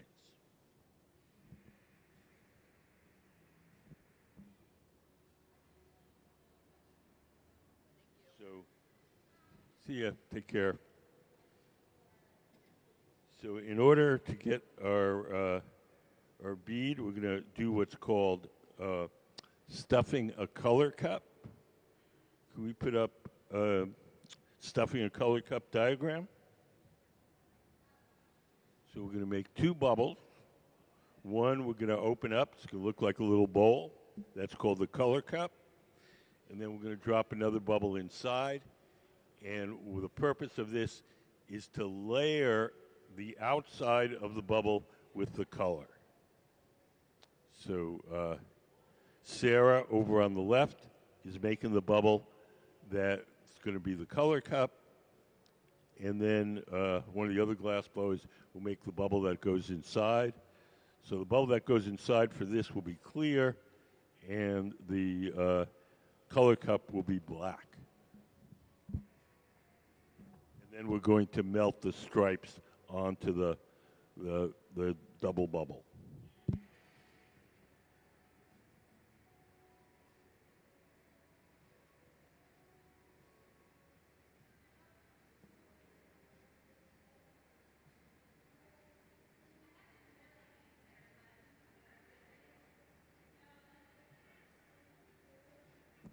Anybody have any questions?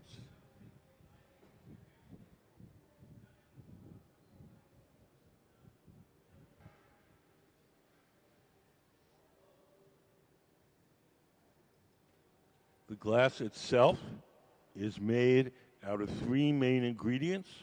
We put up the ingredient slide.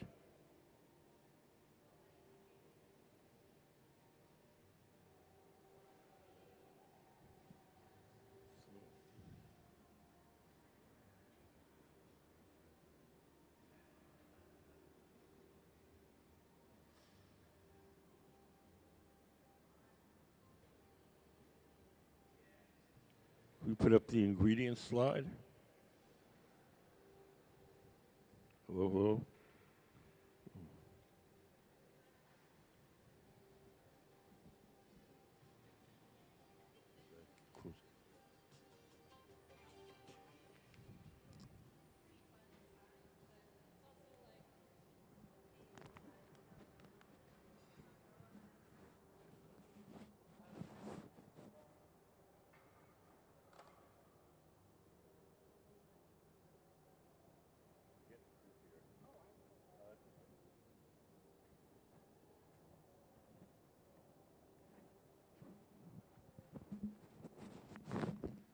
So if you look up on the big screen, there's three main ingredients in the glass: sand, soda ash, and lime. Sand is the bulk of it. It's mostly melted sand. Soda ash is sodium carbonate. It's a chemical which acts as a flux and lowers the melting temperature of the sand. And the lime is calcium carbonate, and that stabilizes the mixture chemically. If we cook all the sand, soda ash, and lime together, we'll get clear glass. If we want to make colored glass, then we add usually some kind of metal. Different metals make different colors. Cobalt makes glass blue. Chromium makes it green. Tin makes it white. A little bit of gold makes it a beautiful ruby red.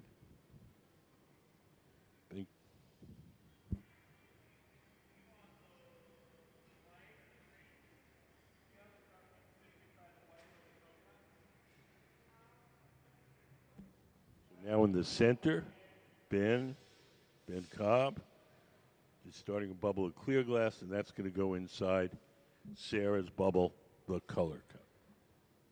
So this is basically just to give we want a thin layer of black on the outside, and we want a thick, clear bubble to give us enough mass to make the bead.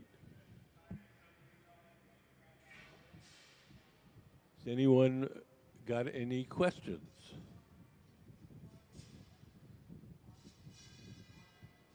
So these beads we're making are based on traditional trade beads that the Europeans used to trade with the Native Americans, particularly in the fur trade. Our guest artist, Wendy Red Star, is of the Crow Nation, and a lot of her work is based on the traditional culture of the Crow Nation. She was born in Montana and grew up on the reservation, the Crow Reservation. She's currently living and working in Portland, Oregon.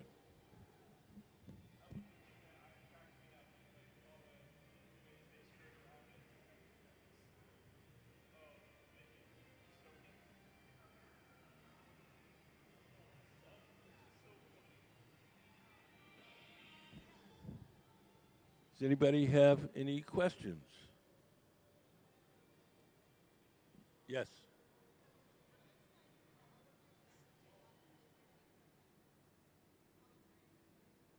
Say that again?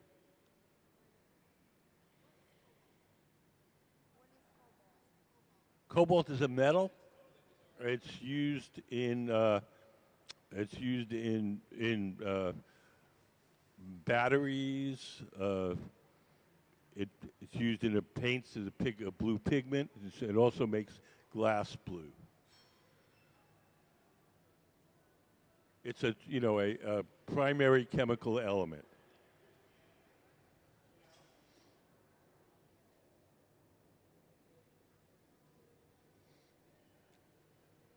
Hi. How are you guys?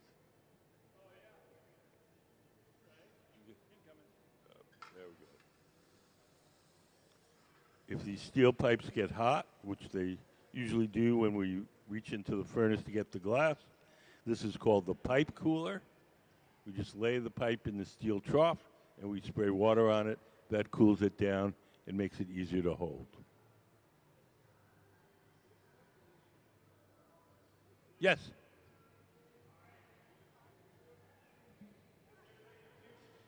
Have to speak a little louder. Where the lava? It's in the furnace. Can we put up the furnace diagram? So see straight ahead, that machine with the door closed? That's called the glass furnace. And if you look up on the big screen, that's what it looks like inside.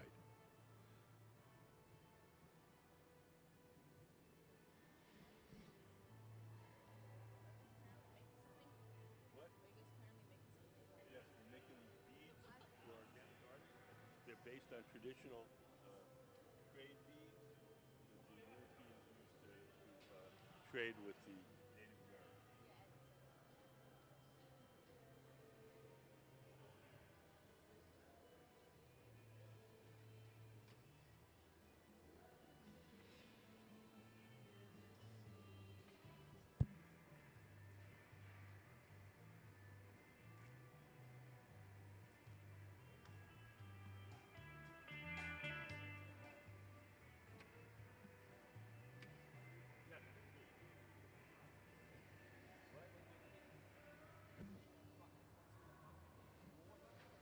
Dip in the bucket. No, they're dripping off into the bucket.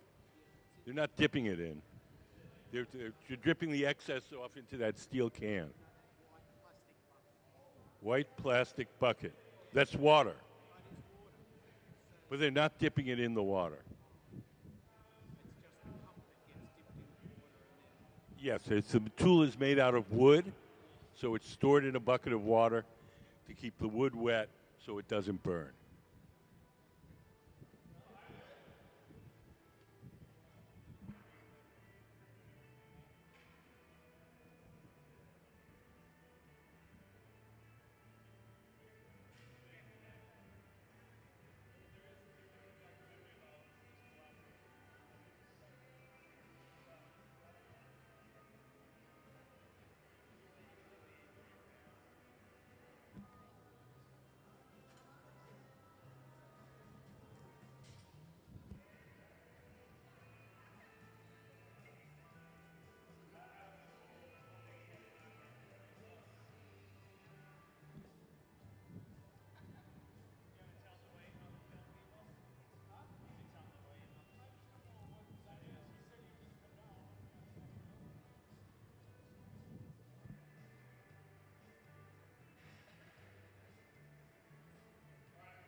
So to the right of center, that's Ben.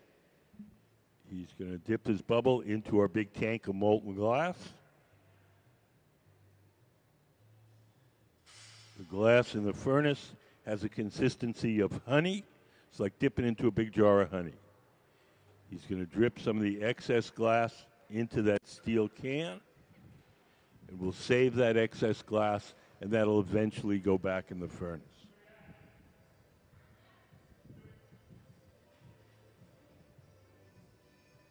Sarah, over on the left, has the color cup. And we're going to stuff Ben's bubble into the color cup. So here we go.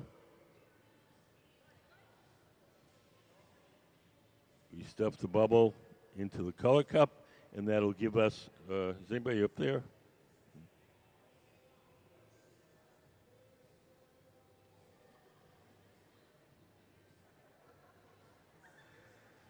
So now the two bubbles are joined. There's a layer of black on the outside and a thick layer of clear on the inside.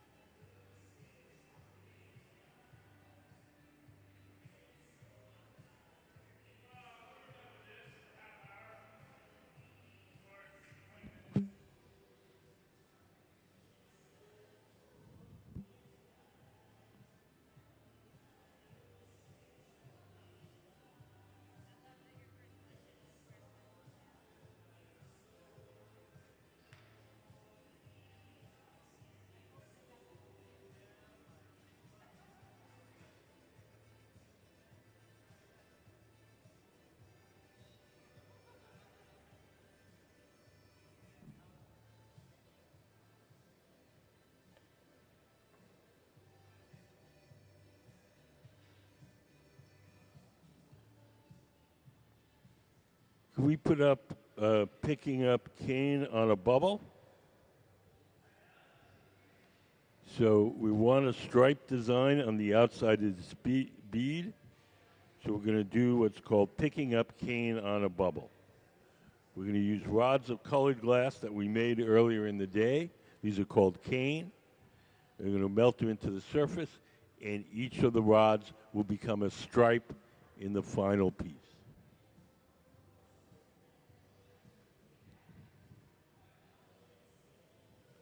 Does anybody have any questions?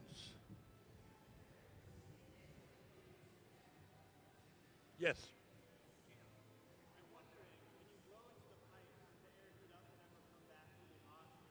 No.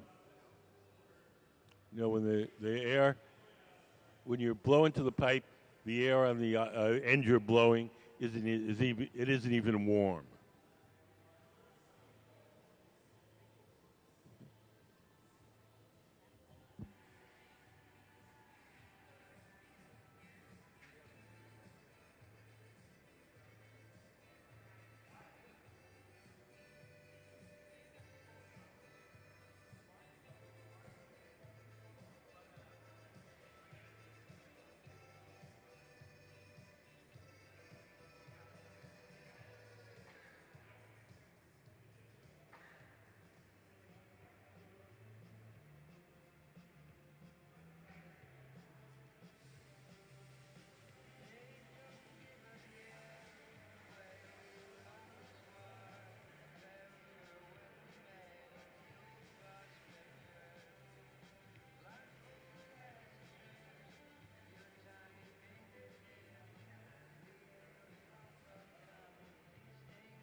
round ovens with the doors open are called glory holes.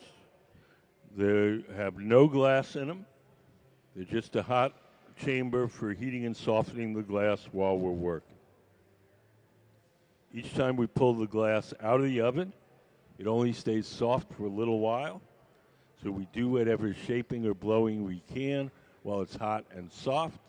And when it starts to cool and stiffen, we return to the glory hole and heat it up again.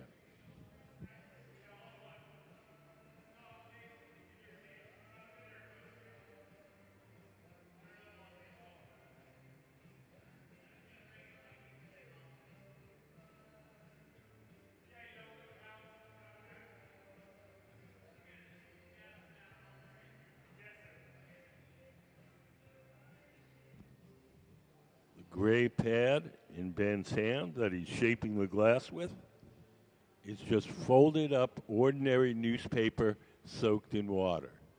As long as the newspaper is wet, the paper doesn't burn too much, it doesn't leave any marks as he shapes the glass. That's probably one of our most important tools.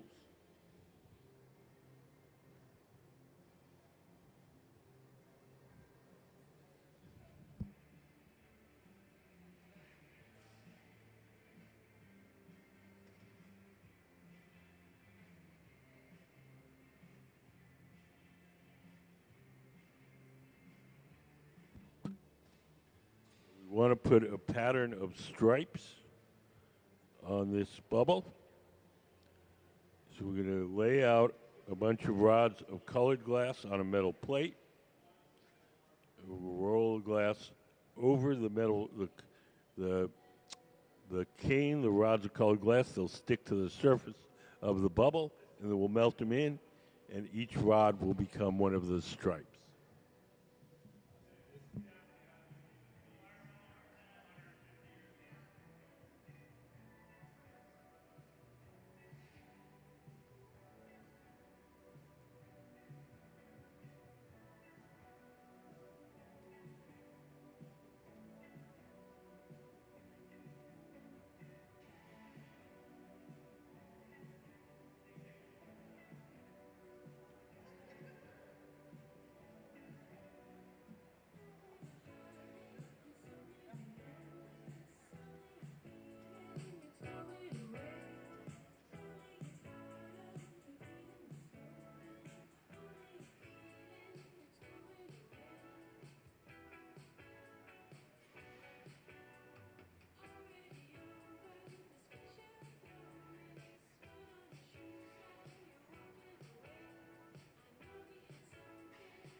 I think we're going to do this a little differently than we did the previous.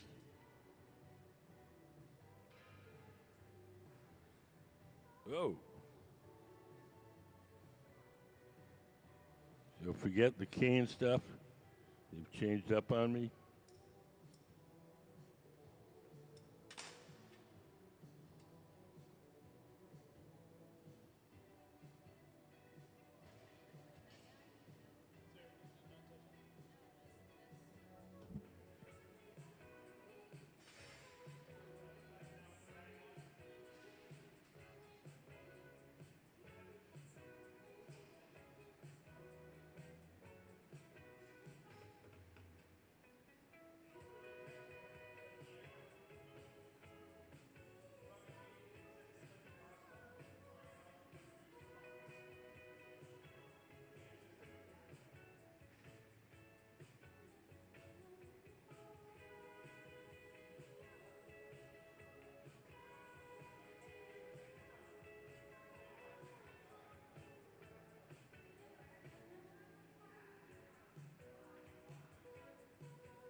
We're melting in our design.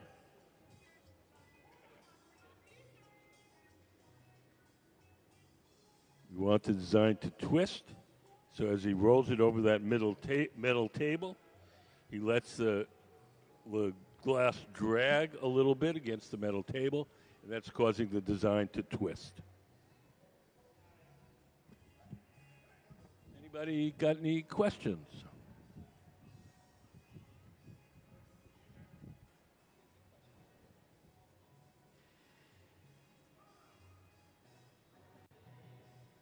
You guys know about our contest for kids? Cool. He's got a drawing too, right? Yeah. What can you make another one? One per kid. Got to be fair. We'll have to draw another one.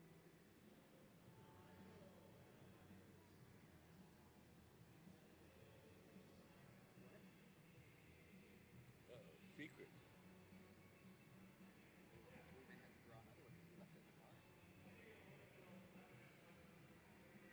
We came from Central Washington, Cool. so we're just doing it, going around Tacoma. We like to visit them. Hey. We brought drawings with us, but let's not do that. You're gonna lose your keys. You can only submit one per.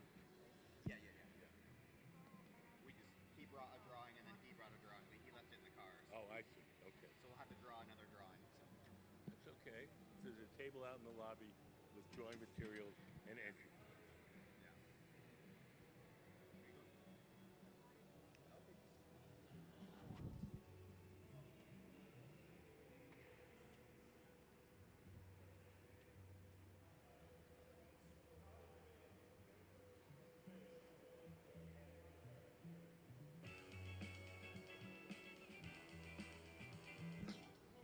So if you look at the bubble now, you can see that the stripes no longer go straight up and down.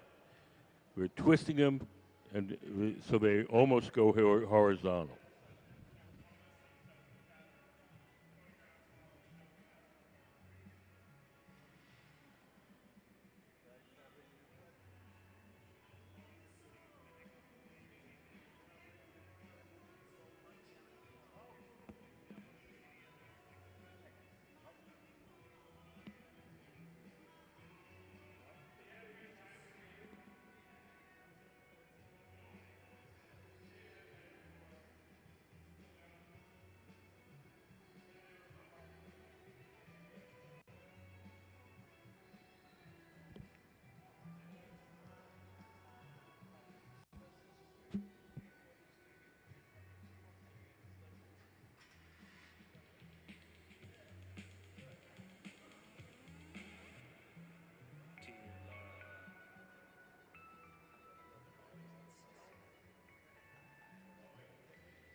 So the man sitting to the left of the workbench is blowing.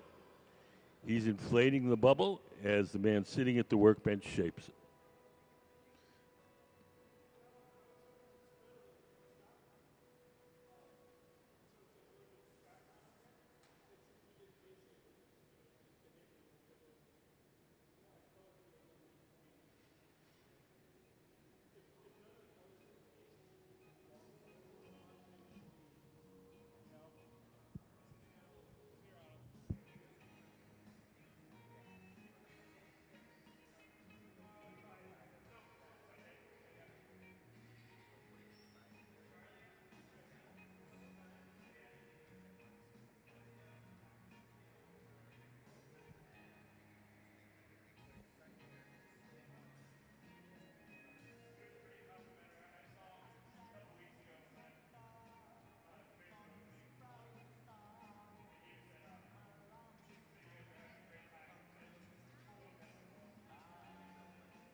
We're going to squeeze down the end, and we're going to bust that little knob off. We want the bead open on both ends.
We're going to bust off that knob at the end.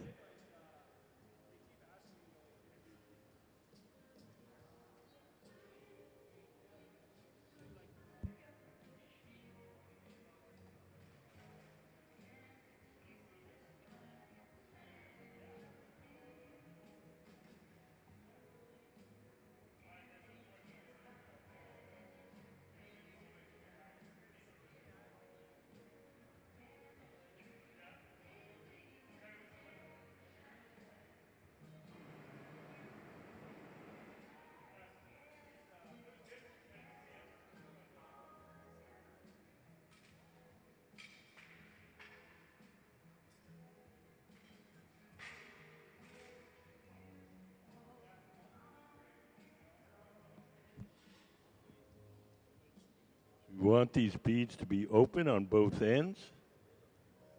So we just open that one end, and we're going to clean it up. Then we're going to switch it to another steel rod called the punty, and we'll work on the opposite end.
So the next part of this process, we're going to transfer the bead from the rod it's on now, the blowpipe, to a second steel rod called the punty.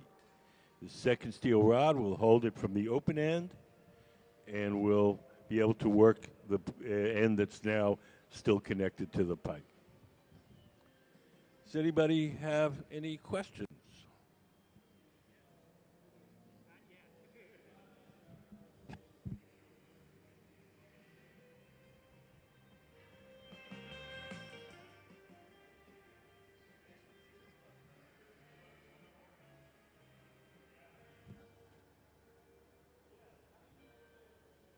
So today we're working with our guest artist, Wendy Redstar, the woman in the jacket at the center of the workshop.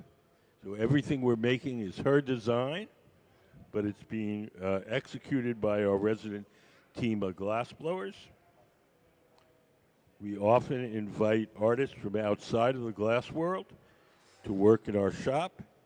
Obviously, they don't have the glassblowing skills, so they come up with designs, and our team makes their designs.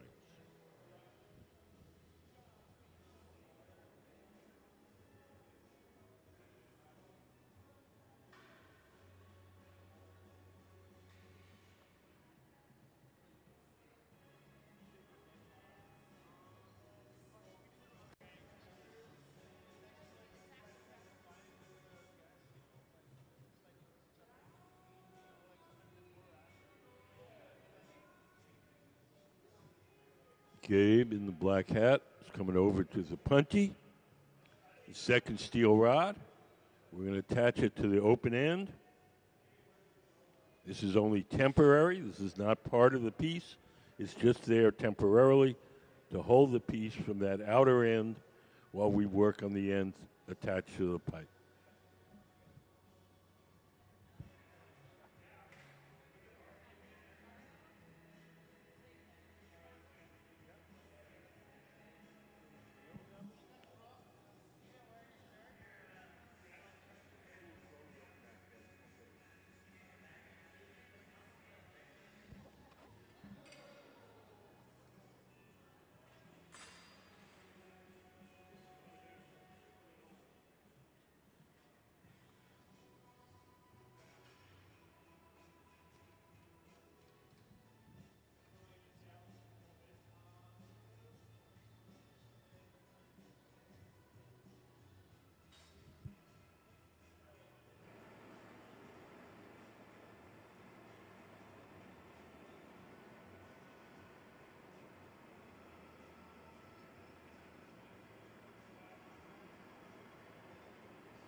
Does anybody have any questions?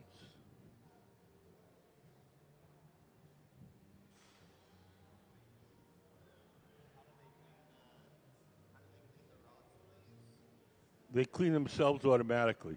When the glass, hot glass sticks to hot steel, it doesn't stick to cold steel. So as it cools, the glass pops off under its own accord. How frequently do they have to give the new steel rods? Or do they last a long time? Yeah, a long time. I don't know, 10 years. Does each artist have their own? They do well here in the shop. We have a set of shop tools that we're using. The hand tools are more what they have their own. The pipes we just use the shop pipes, but the individual hand tools are what they have. Their each glass blower has its own set.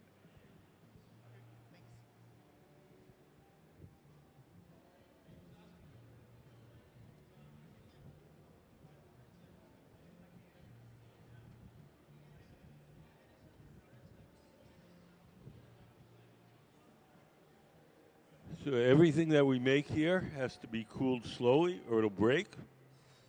Once we're finished this, we'll place it in an oven called the annealer, where it'll be cooled very slowly overnight.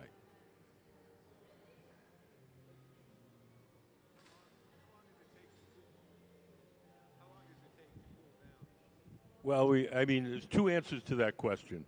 How long does it take to cool? If we just put it on the table and let it cool on its own, it'd be cool in 20 minutes, but it would shatter. If we want to keep it, we put it in one of these big black ovens and we cool it down slowly overnight.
Take care, Martin.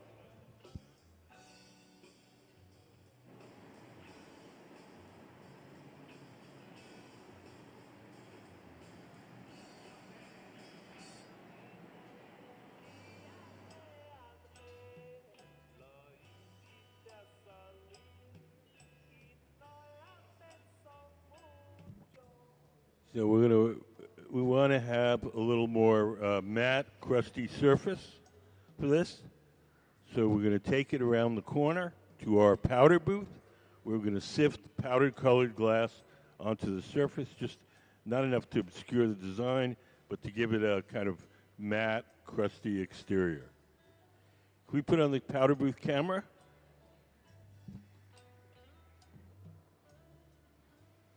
When we sift this powder onto the surface, we have to do it in a ventilated booth because we don't want to breathe the glass dust. So we have a camera in that booth.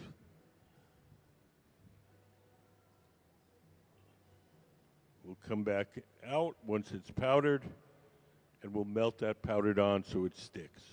That's just powdered glass. I think it's white powdered glass.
So we're almost done. We're going to take the glass off the metal pipe. We're going to place it in our annealing oven where it will be cooled slowly overnight. We keep the annealing oven at 925 degrees all day long. We place all the objects we make during the day in there, and then at night we start the cooling process, and they'll cool usually about the middle of the next morning.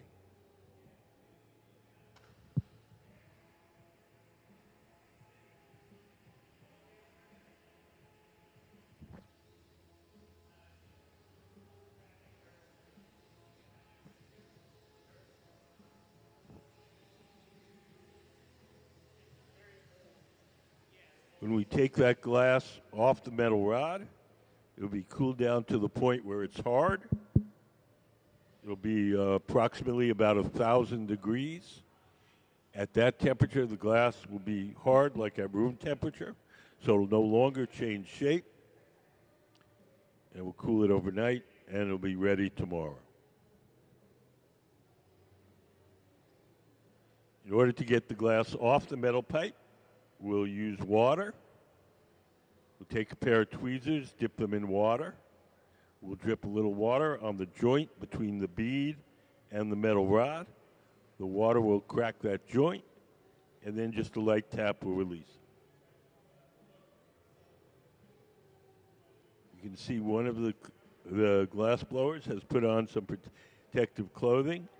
She's going to carry the finished bead to our annealing oven.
So here we go.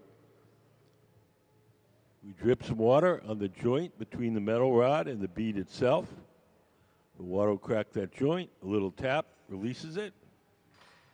And we'll take it to our annealing oven where it'll be cooled slowly overnight. So let's have a hand for our guest artist, Wendy Red Star, and the Museum of Glass Hot Shop team, Ben Cobb, Sarah Gilbert, and Gabe Feeney. That concludes our demonstrations for this morning. We're going to take an hour lunch. If anybody has any questions before I go to lunch, I'd be happy to answer them. If not, see you guys in an hour.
All right, welcome in everyone.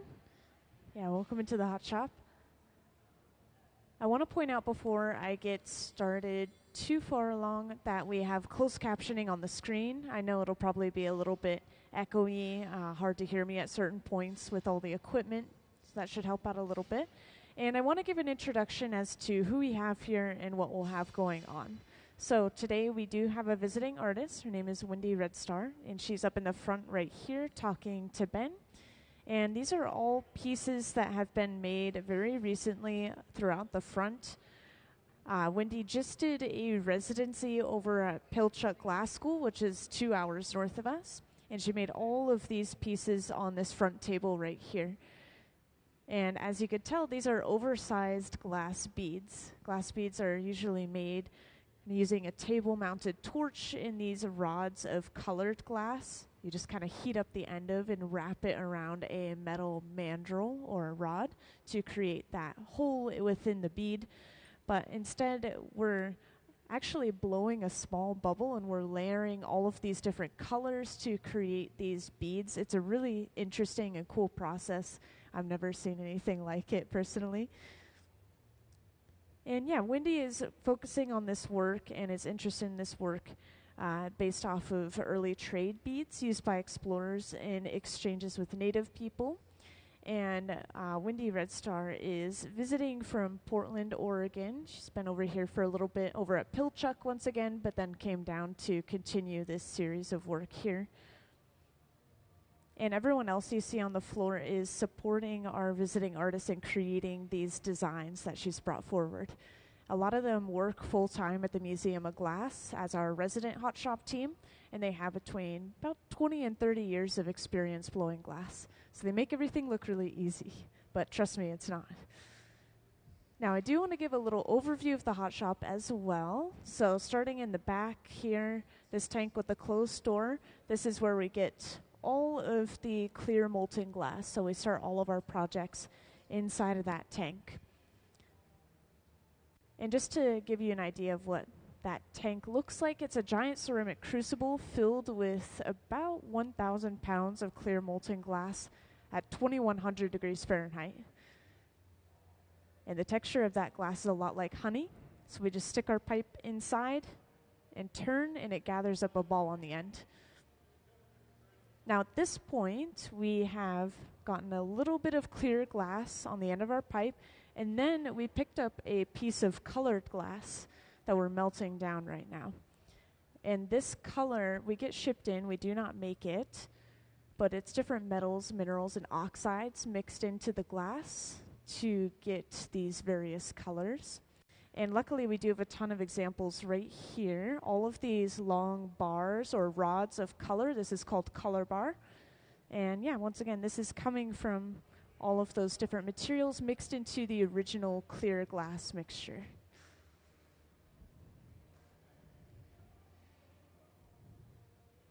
And we do have a view of the left bench up on the screen. So if you take a look, we are dropping that molten color on top of a clear bubble. That was prepared a moment ago as well.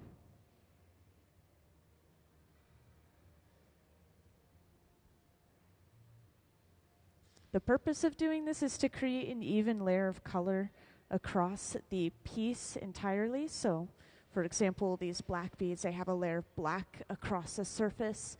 It's really just a thin layer of color and mostly clear glass.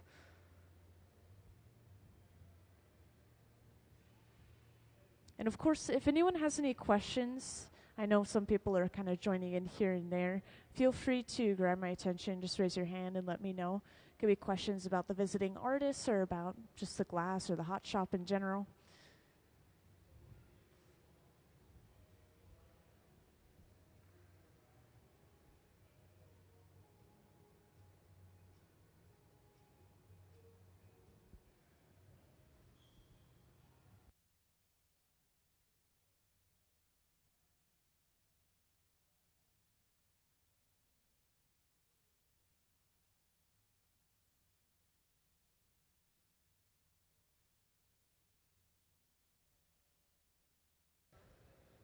Yeah, so we are heating up the glass, but More importantly, after it's hot, we're rolling it on the marver, which is this large slab of thick stainless steel, and we're pushing and rolling that color back so it covers up the clear glass, and we can't really see the clear glass anymore.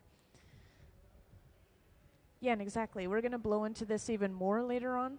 All of these beads, it's impossible to tell from where you're sitting, but they are a little bit more hollow than you might imagine. They're more so like a glass bubble or a balloon rather than a solid bead with just a hole through it.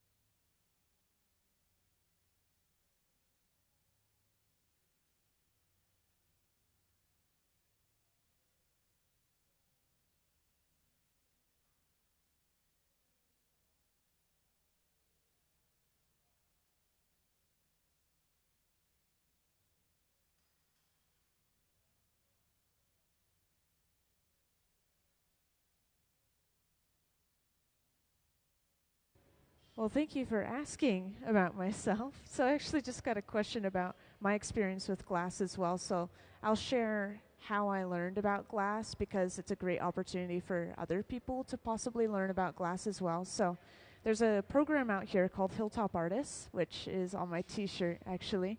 And it's a program out here where you can start blowing glass as young as 12 years old.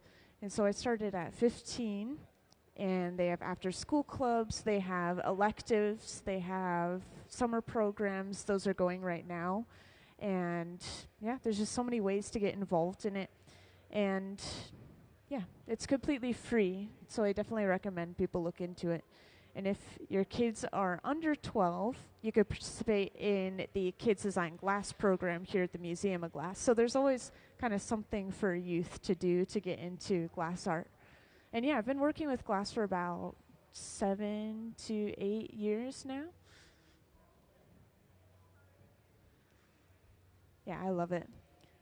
I memorize a lot of facts about kind of how the glass blows out and how you get certain patterns and the chemicals or colors. Just really interested in the science.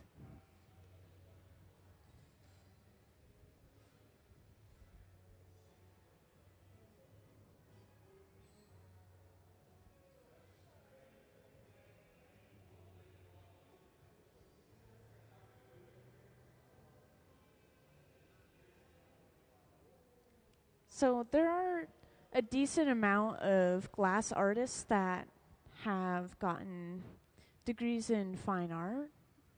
And then there are some glass artists that kind of knew someone or they worked their way up in it and they just learned along the way. There's just so many different ways to get into glass art. And I don't think you necessarily have to have a degree, that's for sure. And you're considered more of a professional glass artist once you have about 10 years of experience, by the way.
Yeah, I wish that you all had the opportunity to experience this every once in a great while. Sometimes they'll come up with the piece to the front, kind of show it off, and you could feel the radiant heat coming off of the piece. But I wanted to mention the radiant heat is so much that we frequently will protect the artist's arms and hands by holding up these wooden paddles, which you see resting underneath some of the benches. You'll see us pull some out later on, but yeah, we have to worry about the radiant heat more than anything else when it comes to the heat.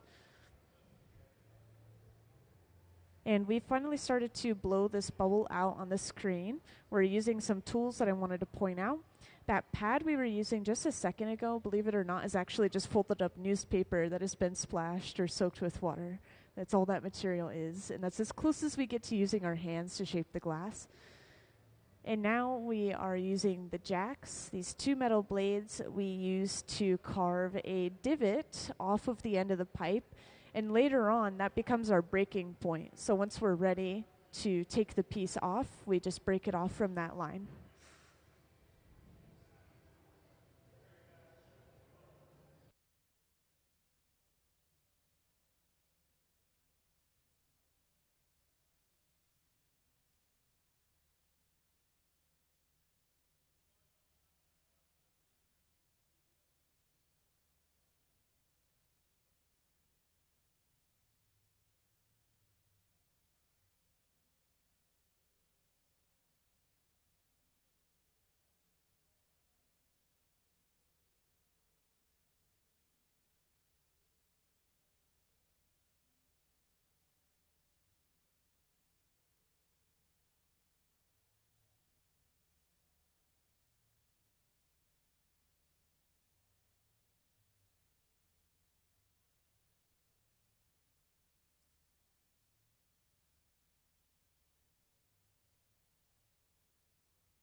So, yeah, exactly. I got that question yesterday, and I asked the artist, and the way that she wants to display these beads is more so on like a bead card, almost like she's displaying them for someone to select a certain bead and then kind of get shipped in or replicate them, purchase them. But they'll be displayed side by side on a bead card, and that'll just show the variety of different beads that have been made. And I think there's about over 14 different patterns now, by the way. Yeah, they've been working on all these beads since Wednesday.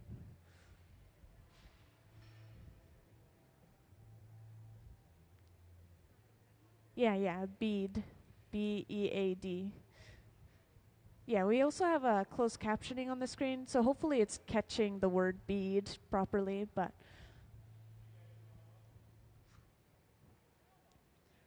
and anyone's welcome to come down to the bottoms of the stairs at any point and kind of take a closer look at these. A lot of these pieces you'll notice as well, they have this clear glass left over, whether it's just a small amount on the end like these guys, or maybe a really large portion of clear left over like these ones.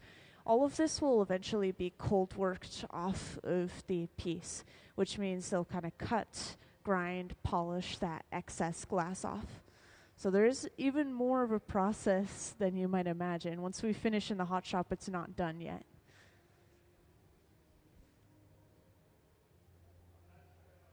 And could we have Wendy's slideshow up on the screen, please?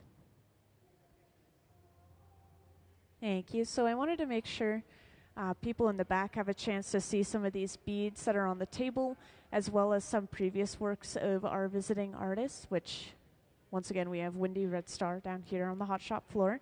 And she's the one in the white shoes sitting on the stool close to the front, just to point her out to everyone. Everyone else is supporting her in creating this work and bringing it to life. She's the one that's brought in all the designs and the ideas.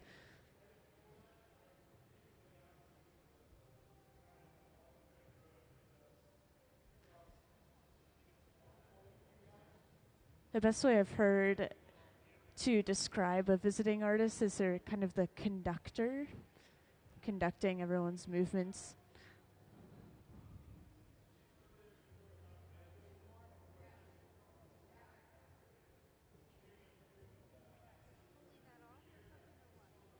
Yeah, so this is the newspaper I was mentioning earlier, and we kind of just use it to shape the glass conforming to the shape of our hands.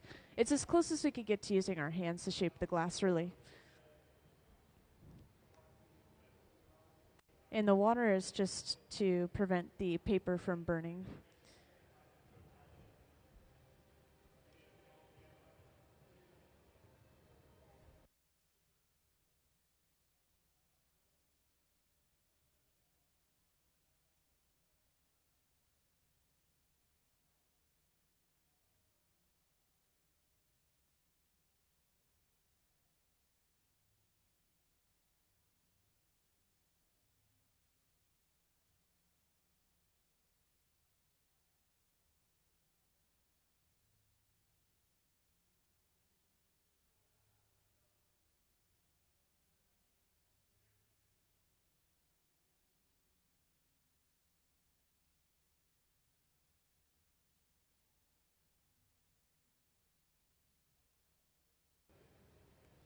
Yeah, so just to point out, we've gotten really far with our piece of glass over on the left bench.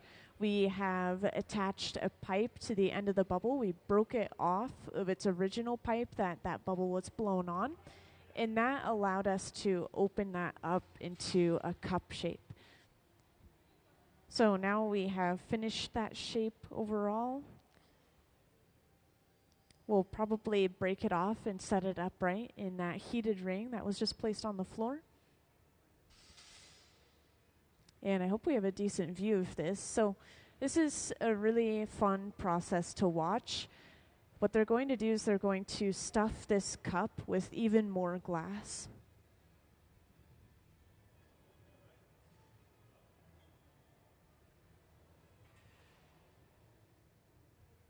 So we kept that cup just barely warm enough at about 1,000 degrees Fahrenheit, setting it upright in that heated ring.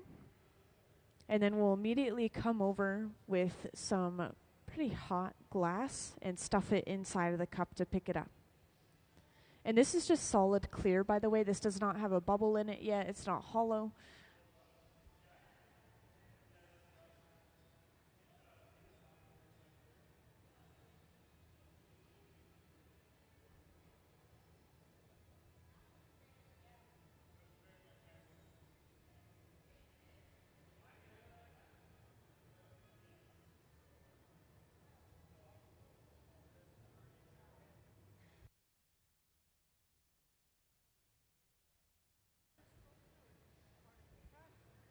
Yeah, so this is kind of a difficult thing to describe, but if we want a piece that appears to be all made from one color, we still don't have to use very much of that color.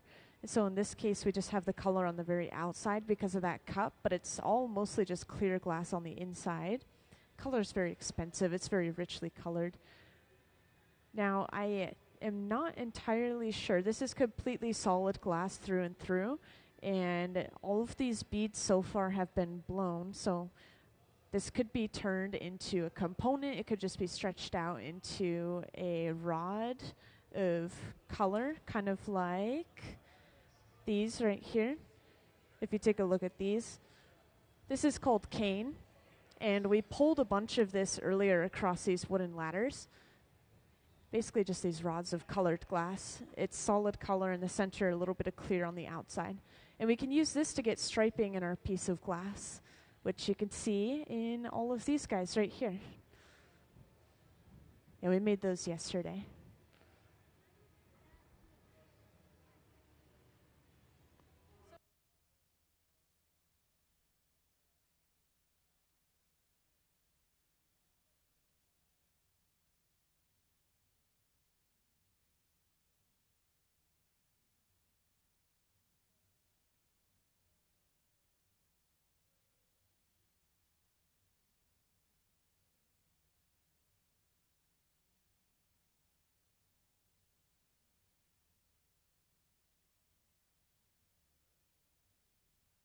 So I just got a question about how we got striping in the piece. So I'll explain. This one is a lot easier to explain with these straight stripes across the bead. So they take these and they lay them out kind of side by side on a tray.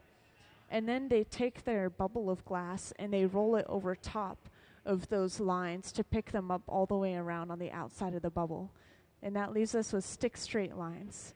And from there, we can alter it even further. We can twist it to get a spiral of color. We can zigzag those lines. You can use cane in so many different ways to get so many different designs.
So that cup of white color that we stuffed, we're now using it even further by bringing over another piece of molten color and striping it over top of it.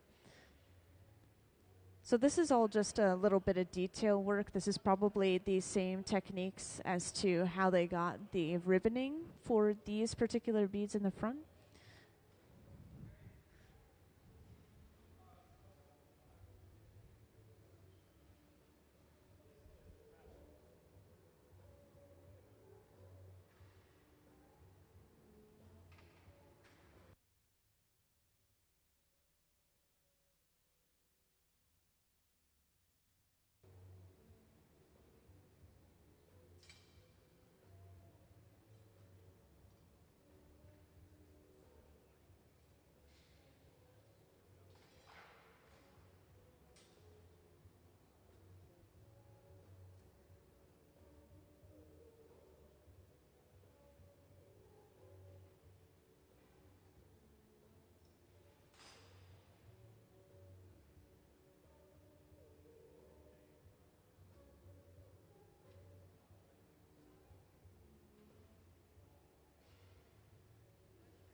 So I was just asking about some of the specifics about their plan for this piece of glass and what comes next in the process. So this is kind of as I imagine this large piece of solid glass. Once again, this is solid all the way through. It's not blown at the center bench. Is going to eventually be heated up and then wrapped around the outside of a black bubble of glass, which these beads that we're making right now have a black surface underneath, and then they have red, white, and green ribboning kind of across the surface, or a spiral of those three colors. They've been trying all sorts of different techniques to get this patterning in the glass throughout the day today. Once again, these are based off of Venetian beads, kind of historical Venetian beads, and they, of course, are usually made small scale, for jewelry. And since we're making them large scale, we're having to use different techniques in the hot shop than you would use on the torch. So they're kind of just reinventing things and rethinking things.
So we've pulled out our next piece of color over on the left bench.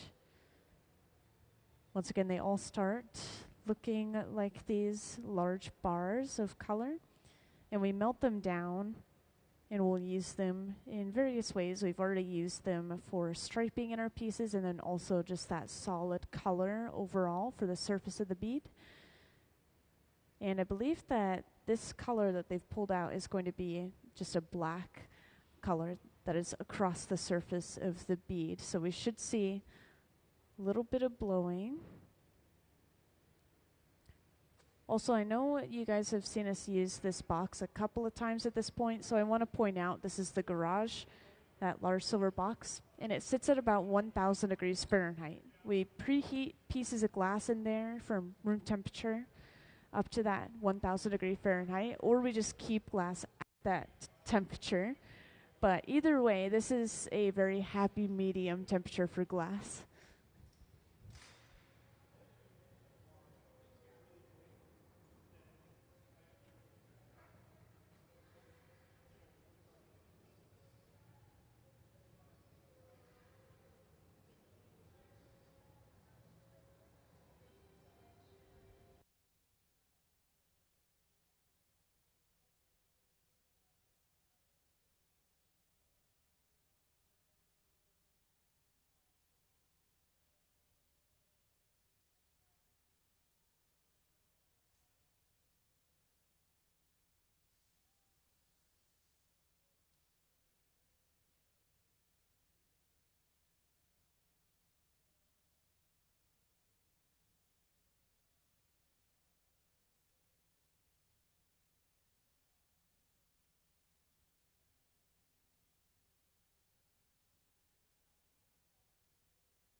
So everything along the wall runs off of natural gas and forced air.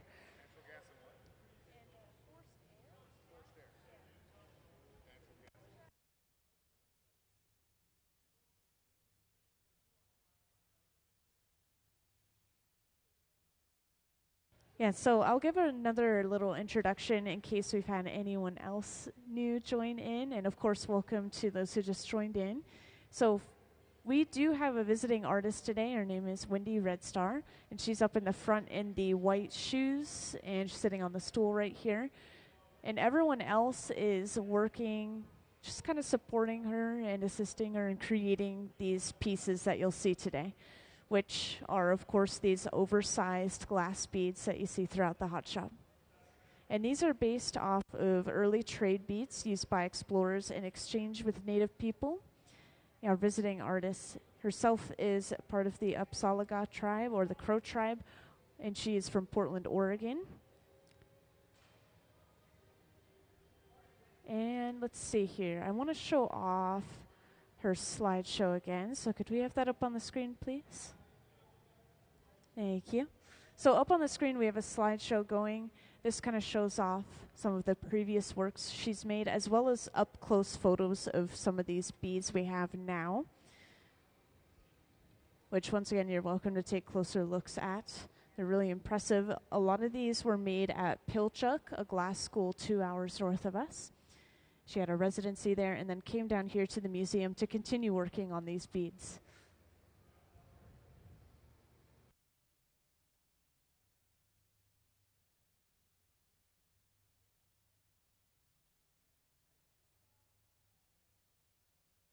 So Pilchuck was started by Dale Chihuly, which a lot of you guys, it might sound like a familiar name, right? And he helped start the Museum of Glass as well. He also helped start the Hilltop Artist Program, which is where I learned how to blow glass. So he's been a huge kind of integral part of the glass blowing community here.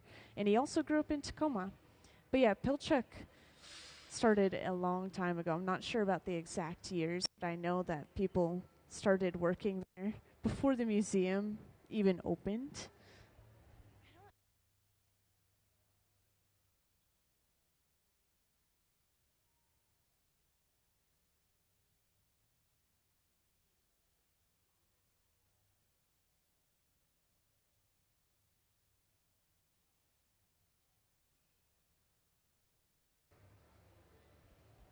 Yeah, I always talk about this program, especially if any of you have kind of teenagers in your life who might be interested in blowing glass. Hilltop Artists, you can start blowing glass as young as 12 years old. And that's in Tacoma through a couple of our public schools, a middle school and a high school. We have a hot shop in each of those 2 schools. And you can start in after-school clubs, you can start in summer programs, electives, so many different ways to get involved, and it's all free. It's just a really good opportunity. So look into it if you are interested, please. Yeah, once again, I started at 15, so if anyone has any further questions, I know a lot about that program.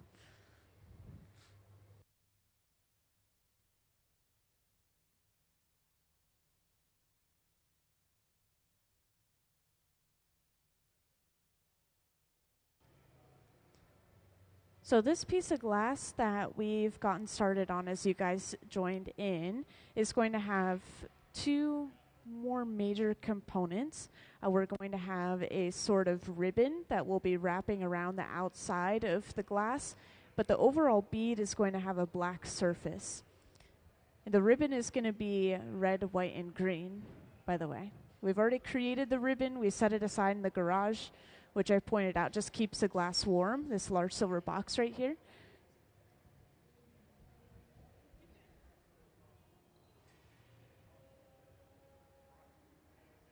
And of course, feel free to ask any questions that you guys might have. Just grab my attention by raising your hand. I've been trying to scan the crowd.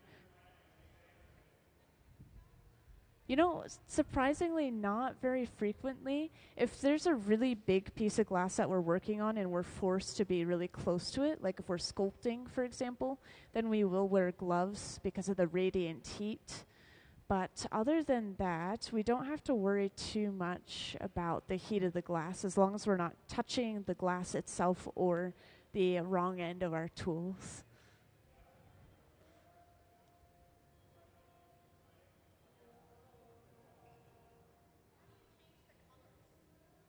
So the colors don't change. We actually start with a color. And don't worry, I saw your hand. I'll come to you in a second. But this is how we start, are with these bars of colored glass right here. This is quite literally called color bar. And we just take sections of it and we'll melt it down. And the process you saw as you joined in is we dropped that color down on top of a bubble and kind of spread it over top. And that creates a layer of color across the glass. It's kind of trapped within the walls, but it's mostly clear glass. A lot of different pieces of glass you'll see.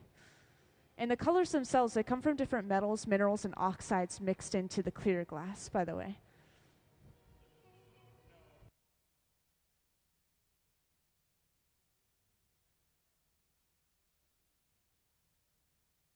You know, I always wondered about that myself, and then someone just simply told me, apparently steel isn't a very good conductor of heat, so it only travels maybe about this far down or so, and you can handle the pipe up to that point. And you'll actually see a color gradient on our pipes where it's kind of this black, dark, and then it gets kind of grimy, and then it's just pure silvery stainless steel. And that's the area that we avoid touching, of course.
So our visiting artist has two different galleries that she puts her work into.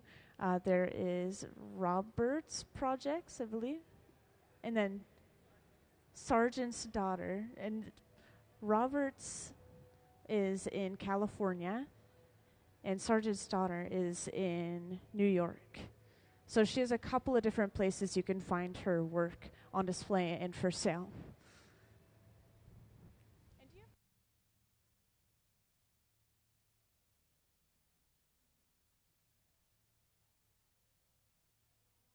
And this is exciting. Okay, so she just told me as well, she has some work in the permanent collection at the Tacoma Art Museum as well, which if you don't know is right here, right close to the Museum of Glass. And if you guys are ever looking to explore multiple museums at the same time or kind of just bounce around and enjoy the Tacoma area, on third Thursdays, there's free admission into the Museum of Glass and also into the Tacoma Art Museum. I think that the hours are the same as well, 5 to 8 p.m., but I know for the Museum of Glass for sure it's free admission from 5 to 8 p.m.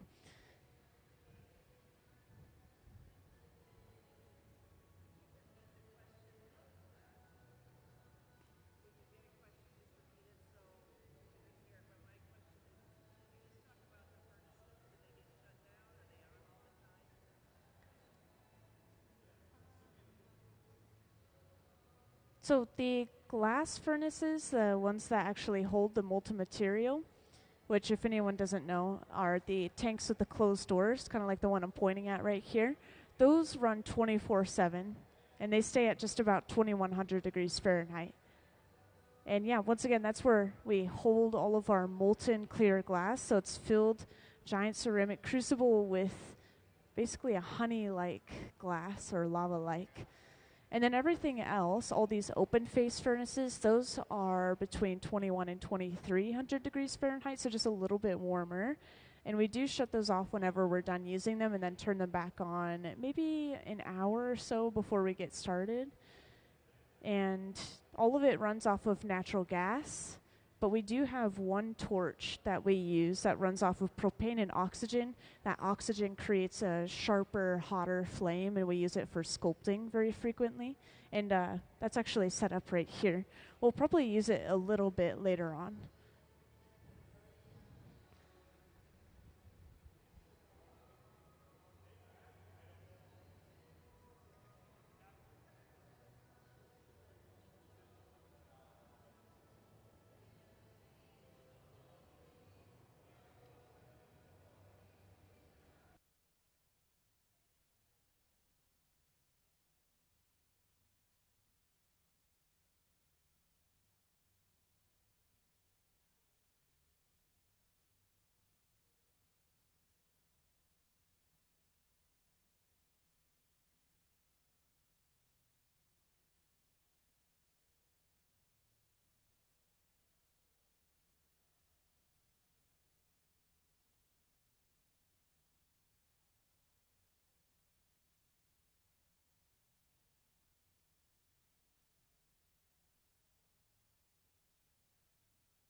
So sadly, the glass that's on the floor gets thrown away.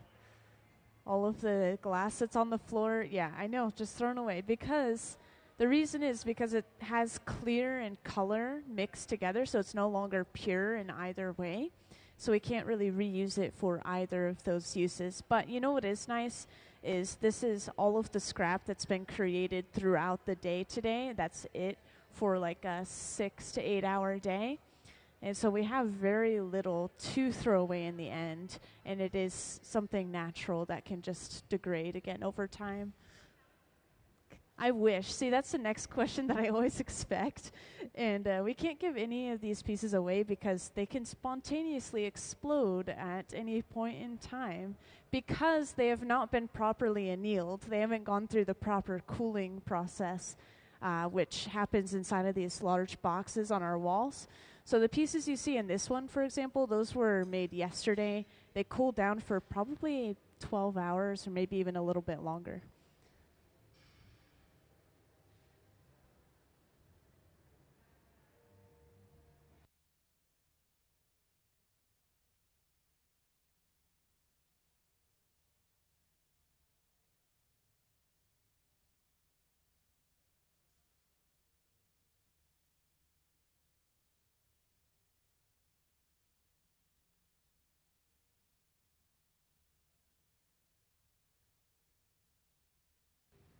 Also, yeah, what you just saw up on the screen or over on the left bench, we attached another pipe to the end of the bubble.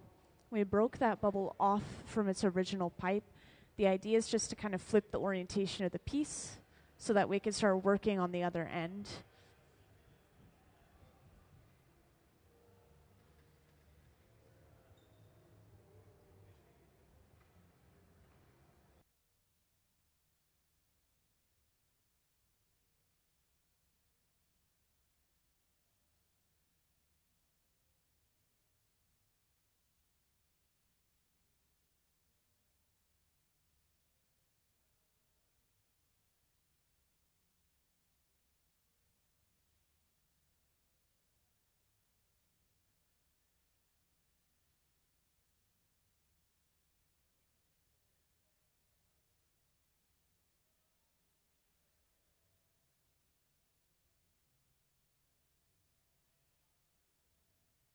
And up on the screen, you can see how quickly this is opened up. The idea is just to create a cup with these straight, almost cylindrical walls and then a rounded bottom. And eventually, this bubble that Ben has been working on at the center bench here is going to be stuffed inside of that cup to kind of pick that cup up and have that layer of color on the outside. And that is a really satisfying process to watch. We did it once earlier with a white cup of glass. So luckily, you guys should be able to see this one.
So we're shaping this again using the papers, which as it sounds, those are just folded up newspapers soaked in water. Kind of conforms to the shape of our hand, which then we can shape the glass with. We want a little bit of a long tapered shape for this bubble. And what we're going to do is we're going to stuff it inside of the cup once again. So we want that long shape so it doesn't tag the sides of the cup as it goes down inside.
So we have just knocked that cup off of the pipe.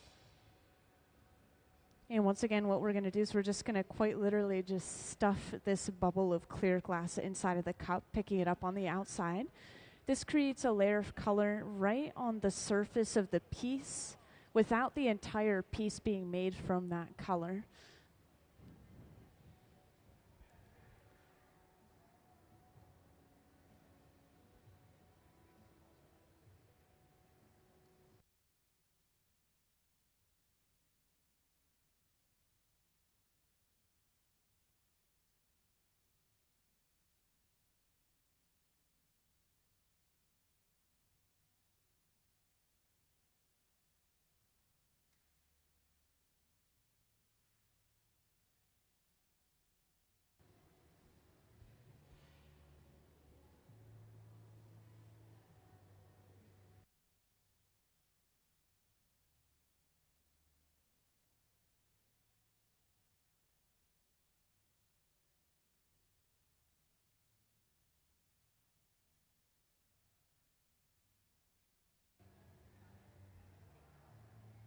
So now we have two pieces of glass out at the same time, and this is why it's important that we have two of our benches set up today so we can work at multiple places at the same time and kind of bring these pieces together. We have on one bench a piece of patterned glass that we worked on earlier. Once again, this is white overall, and then it also has a stripe of red and a stripe of green on it. So this is going to create red, white, and green striping on the black bead overall. And then, of course, this bubble at the center bench is going to be blown out into the overall shape of our bead.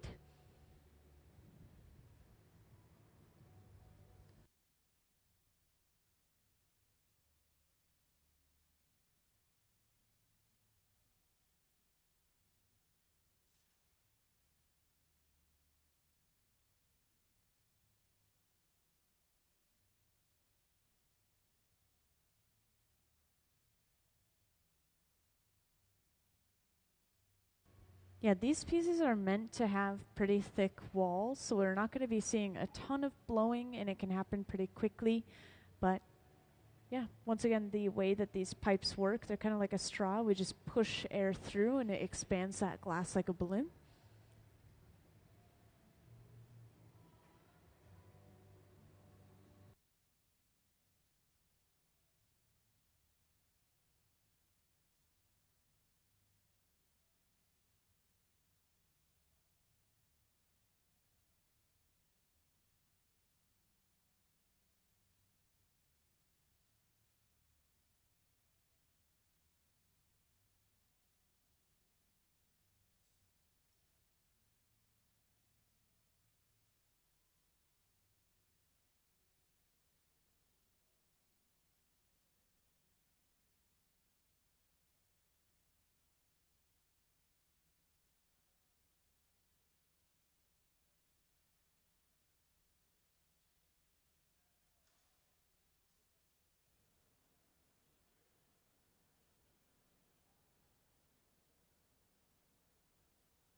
So all these processes you see Gabe doing over on the left bench might seem a little bit odd. He's kind of cooling certain areas, heating up other areas. He's trying to heat this glass evenly, and it's taking a little bit longer to heat up the thicker section. So he's applying extra heat using that torch. He's cooling down the thinner section with a nozzle, blowing some compressed air. It's a lot like blowing on a hot piece of food. It's just going to cool it down a little faster. Just balancing that heat out. And we're also using the marver, which is a large metal table, to just continuously shape that piece of glass.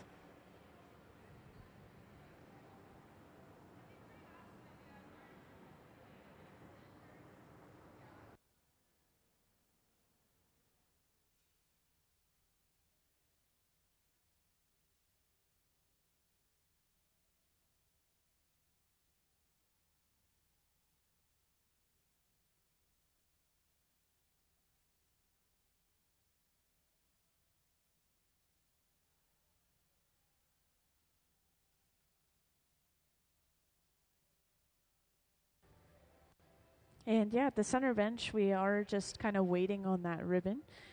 So we're just keeping the glass at about 1,000 degrees Fahrenheit. It's pretty thick. We don't have to worry too much.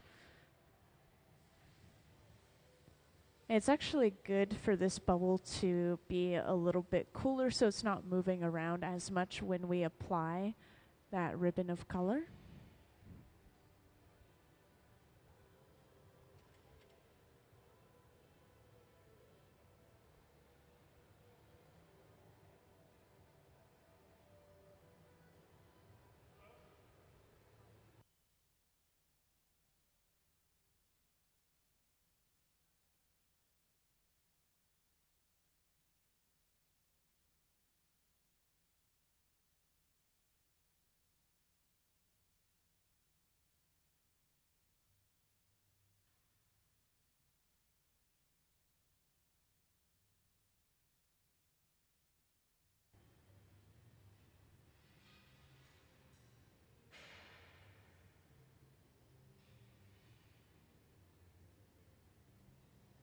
Hey, welcome into the hot shop.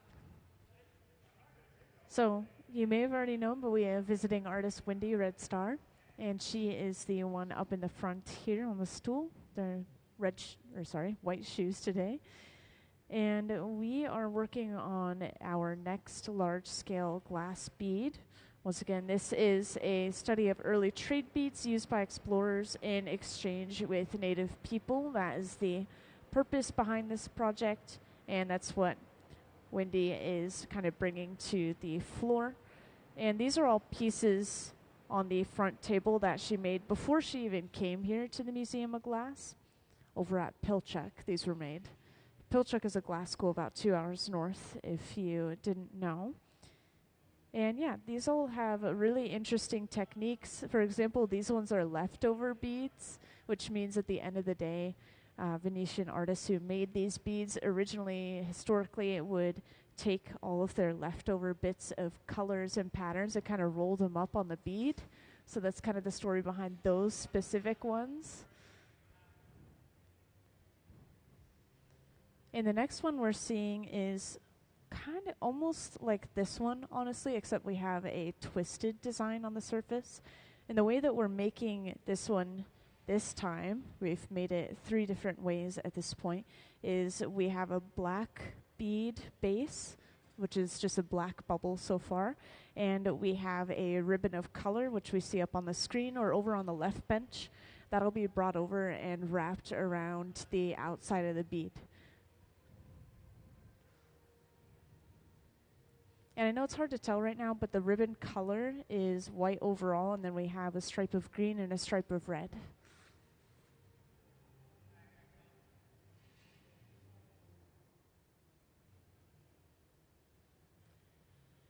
So this ribbon has been heated thoroughly and evenly. And now when they bring it over, this can be wrapped around the entire outside of the bubble. And as you can see, because this was heated evenly, it is stretching out evenly. And that ribbon is staying consistently the same thickness throughout.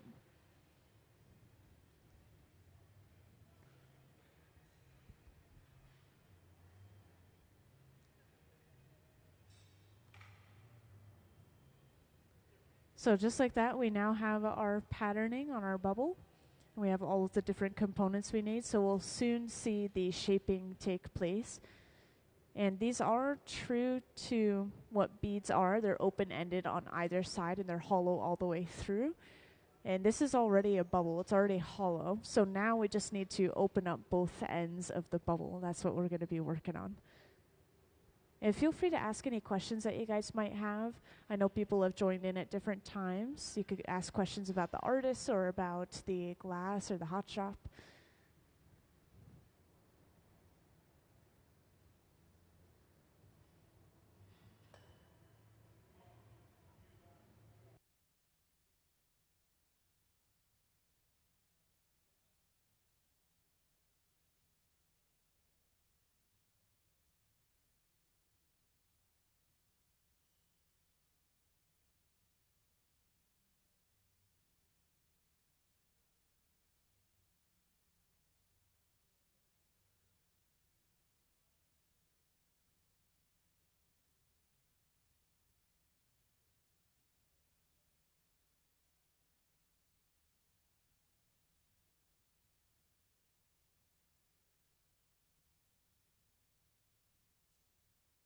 Yeah, so we look for a couple of things. Sometimes we'll look for, an even glow. And then sometimes we'll look for just kind of movement in the piece. And I think that that's more so what people look for, because color can kind of lie to you, and we can't go based off of time because there's different thicknesses of glass. So yeah, you just kind of watch the way it falls, and gravity pulls it down usually. And for anyone who's curious about that explanation, I was just kind of talking about how we know when the glass is malleable enough at a certain point or in certain areas. In this case, the thickness of the glass is really thick attached to the pipe and then really thin on the end, so we had to balance that heat out and kind of watch for the movement.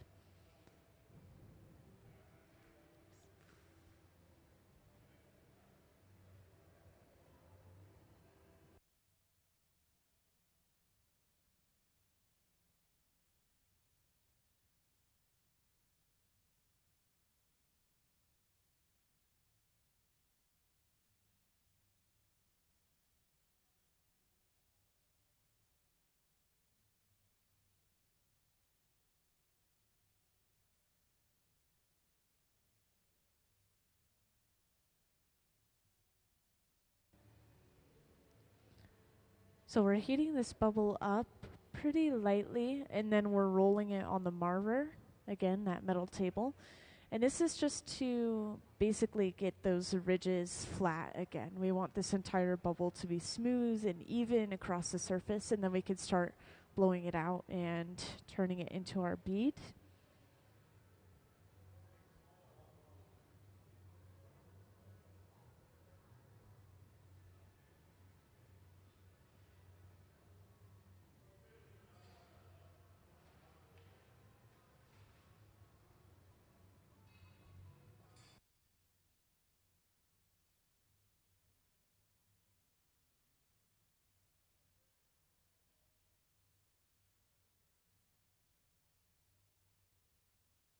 So interestingly enough, we have a ton of visiting artists that come through that sometimes maybe they don't have very much experience in glass art, or maybe they've never even worked with glass at all. And once again, Wendy, she did come down from Pilchuck, where she was working on this series before she even came in here. So she does have some experience in glass, at least from that. I'm not sure about previous experience, but oftentimes, even when people do have experience in glass, they'll still hand it off to our team here because they're just so professional and they work so well together. They have about 20 to 30 years of experience individually down on the floor here. Yeah, I know. It's interesting. For example, one time we had a bronze artist come in, and they did some pieces where they incorporated the two elements together, and they also did some pieces of glass that were just designed by the artist. But yeah, the designer or the artist, the visiting artist, is the brains behind everything, and they tell the team what they want out of these pieces.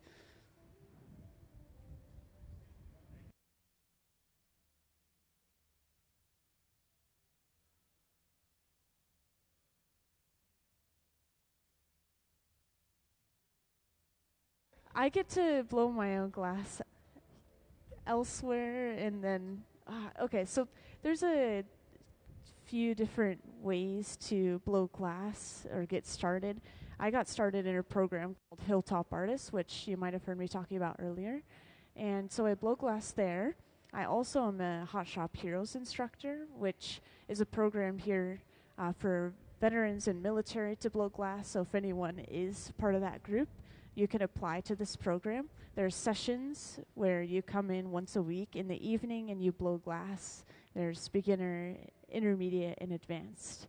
So I get to help the students learn, and then I also get to make some stuff myself, and then I also get to talk on the microphone and explain this whole process to you guys. I do a little bit of everything. It's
So we've already created the jack line, which I'll point out again is that divot off the end of the pipe. This is our breaking point, so once we finish the overall shape of the bead and we open up this end of the bead furthest away from the pipe, then we can remove it from this pipe completely. And we've started to blow this up a little bit. Once again, we are keeping the walls of the bead relatively thick compared to what you'd usually see blown in the hot shop.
So to open up the ends of our bead, we kind of section the glass off.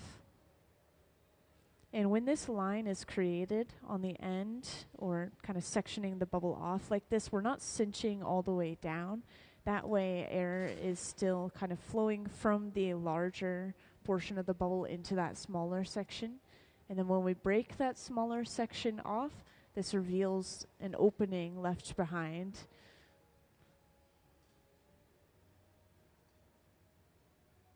So this whole process just to open up the end of the bubble.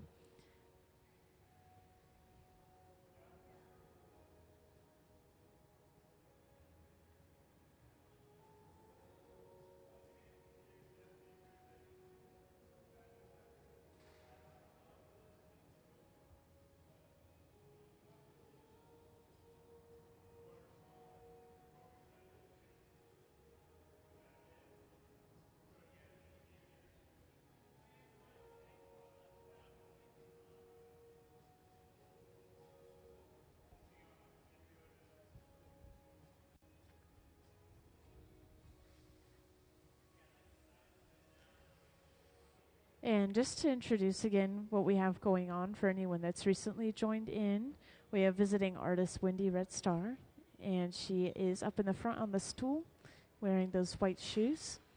Everyone else is part of our Museum of Glass Hot Shop team, and they're supporting her in creating the work that she has designed. And she actually just came down from Pilchuck, which is a glass school about 2 hours north of us here in Washington. And she came here to the Museum of Glass for a full residency to kind of finish off or continue to work on this series. We're seeing a variety of these oversized or large-scale beads, like you see on the cart in front of you here, and then also all of the beads on this front table here. And these ones were the ones that were made at Pilchuck, by the way. So these were made a little bit ago, and then these were made more so yesterday and the day before. All these beads are based off of early trade beads used by explorers in exchange with native people. And the idea is a lot of these historical beads were made in Venice. They were Venetian-style beads. So we're seeing a lot of Venetian techniques when it comes to the glass. It's interesting translating flame-worked pieces of glass or lamp-worked pieces of glass to the hot shop. So much larger scale, so we have to use different techniques for certain things.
Yeah, welcome to those who just joined in into the hot shop.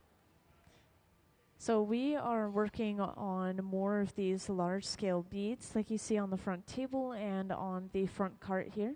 These are designed by our visiting artist, Wendy Redstar, and she's up in the front here with the white shoes sitting on the stool. And the rest of the people you see on the floor there are our resident hot shop team. They've all been working with glass for about 20 to 30 years individually, a little over 30 for some now. And we are getting pretty close to finishing this bead, actually.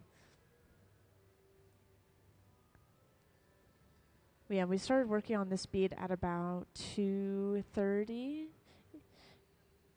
and it has a ribboning of color across the surface of the piece. Might be a little bit hard to see, but it's mostly white, and then we have a stripe of green and a stripe of red. Now we've just attached another pipe to the end of our piece. So this half of the bead is finished that we're attaching this new pipe to. This is going to act as basically a secondary attachment so that we can break it off of its first pipe and flip the orientation of the piece. So to break a piece off, they just apply a little bit of water to crack the connection from thermal shock. And then when they tap the pipe, it sends a vibration to those cracks and it just pops off. And it does happen pretty quick. They have to move quick to keep it warm.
So now we've heated up the other half of our bead. In this area that we broke off of the previous pipe, sometimes it has a little bit of an uneven break. Sometimes that glass is a little bit too thick. So we'll trim some of that extra glass off, starting with the tweezers, stretching all of that glass, and then using the jacks and sectioning that glass off. And if you missed how they opened up the first end of the bead that we attached this pipe to, this is essentially the same process. They just sectioned part of the glass off and then they just knock this piece off onto the floor. That's where all the scrap on the ground is coming from.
So once again, that extra bit of glass is knocked off, leaving just a small opening behind, and we can edit this further, just slightly widen it by going inside of the piece again. And yeah, that is all the scrap that is created, just a couple of pieces per piece.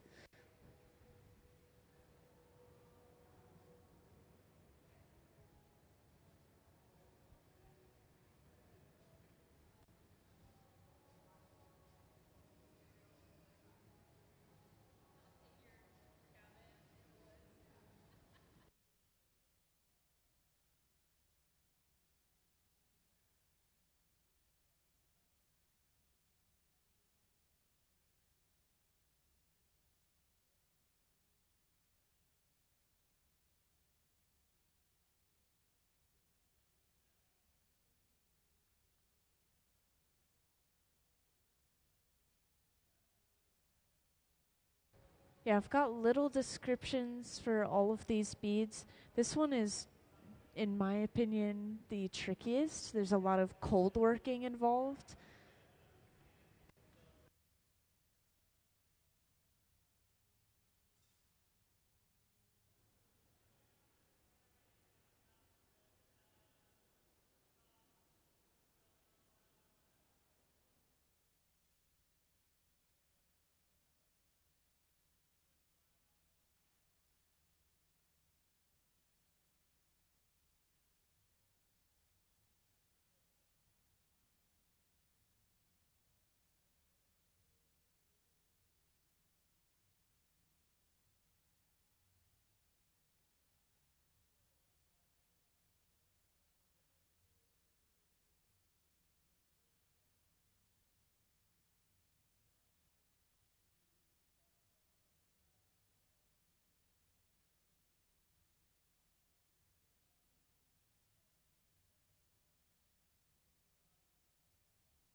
So it's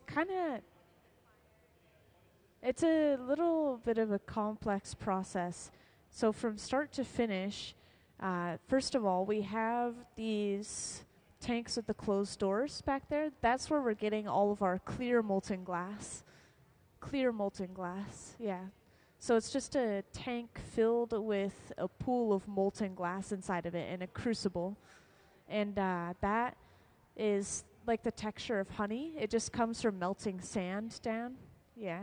And yeah, we gathered it up. And then to get the color, that's actually coming from this. This is called color bar. And we'll just take sections of it and melt it down. And in this case, we wrapped some around.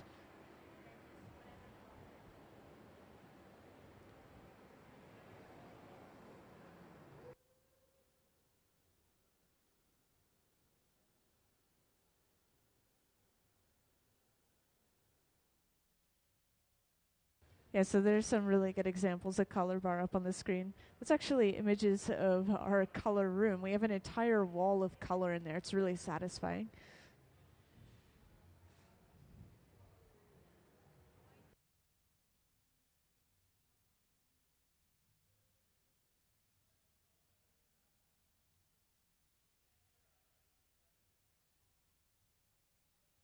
So yeah, the temperatures of the two open face furnaces, the glory holes, are about the same, but the reason we've gone to the second one, you'll see up on the screen now, we're in the powder booth, and that one just happened to be closer to the powder booth.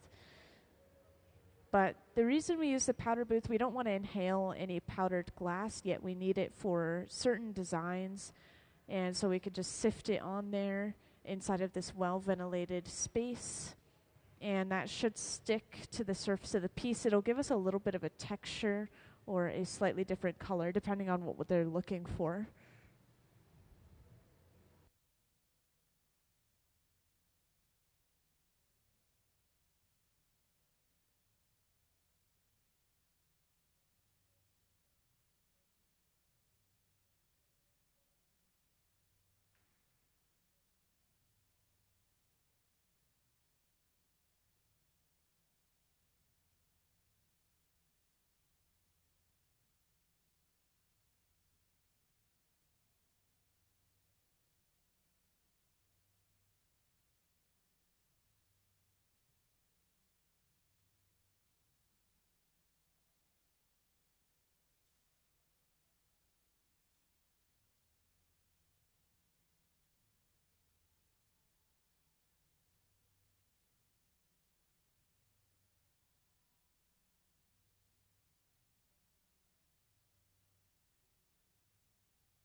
So I pointed out this torch once earlier, but for those who haven't heard of it or haven't seen it, this smaller focus flame runs off of propane and oxygen, unlike the rest of the hot shop, which is natural gas.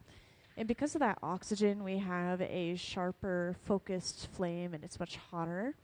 It's up to about 5,000 degrees Fahrenheit, depending on how much we turn it up to use it. Yeah, I know. It's an insane amount of heat. And just to give you an idea of how hot that is, once again, the glass, when it's molten to the texture of honey, dripping on the floor hot, that's at 2,100 degrees Fahrenheit. So that's over double that heat.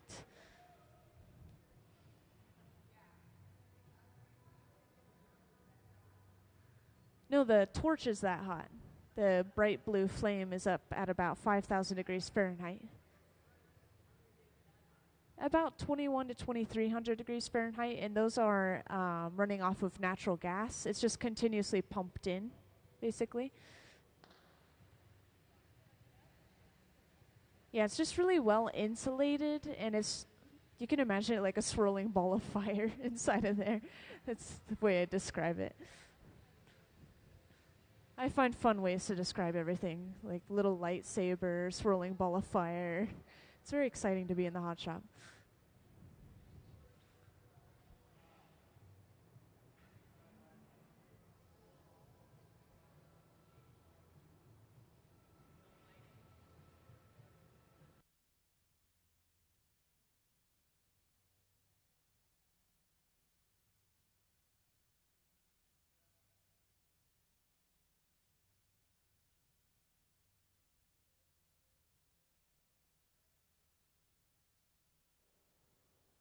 So the colors themselves, like to give an example, maybe a light bluish greenish color, that would be coming from copper oxide.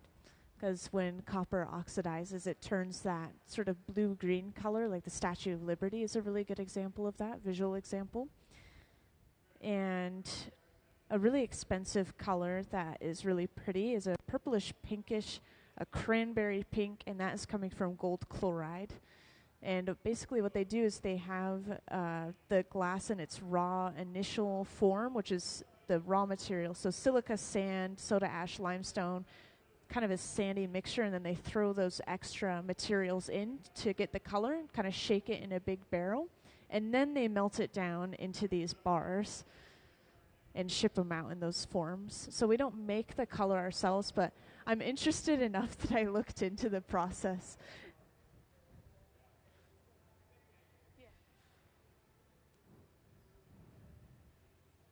Also, you could tell that we're getting close to breaking this piece off. You see somebody suited up in these big Kevlar gloves and that face shield. We're going to break this piece off and pick it up and carry it over to be put away. And this will be placed inside of the annealer on the right wall, that large black box over there.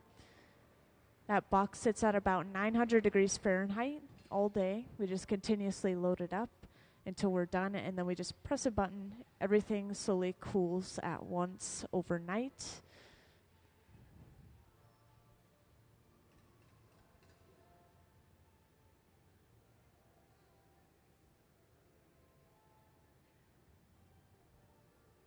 So now that we're ready to break this piece off, we apply some water, crack that connection, and then tap the pipe.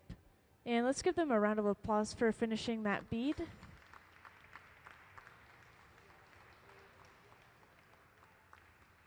Thank you, everyone.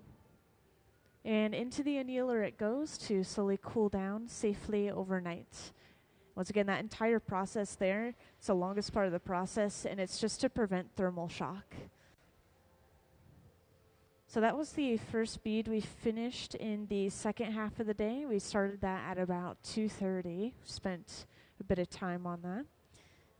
I know, impressive. About 12 hours usually, but the pieces that we created yesterday, for example, I think they opened the door earlier in the day and then finally took them out at about 1 or 2 p.m.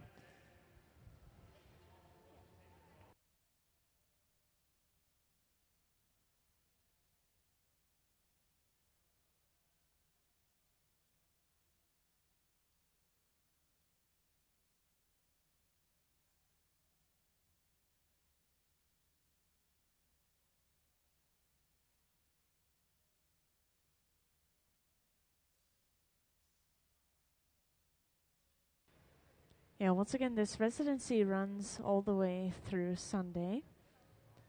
And for those who just joined in, want to check, were you guys in here earlier at all? No? Okay, good. I just don't want to repeat too much information, just like throw information at you guys. So I'll give you a little introduction, tell you who we have here and what we have going on. So we have visiting artist Wendy Redstar. She's up in the front with the white shoes on the stool. And the rest of the team on the floor, this is our resident hot shop team. They work here full time and they'll help visiting artists that come through like today. And yeah, the people who are working on the glass, they have a lot of experience, between 20 and a little over 30 years of experience. I know, it's impressive. And we're working on these oversized beads, which you see throughout the front of the hot shop.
Yeah, this box, you see them working around quite a bit. This is the garage. So anything we're placing inside of there or taking out of there, the idea of the box is to keep the glass at or heat it up to about 1,000 degrees Fahrenheit. Think of it as like a preheating oven before we actually start working with those pieces of glass.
So the next bead that we're getting started on is going to have a green color overall across the entire surface. And then we're also going to have that same ribbon pattern as we had for the last bead. And of course, once again, if you weren't here for the last bead, the ribbon that we applied was white overall, and then it had a stripe of green and a stripe of red inside of that as well. So that's what you can expect to see with this piece here. Green base and then white, red, and green striping.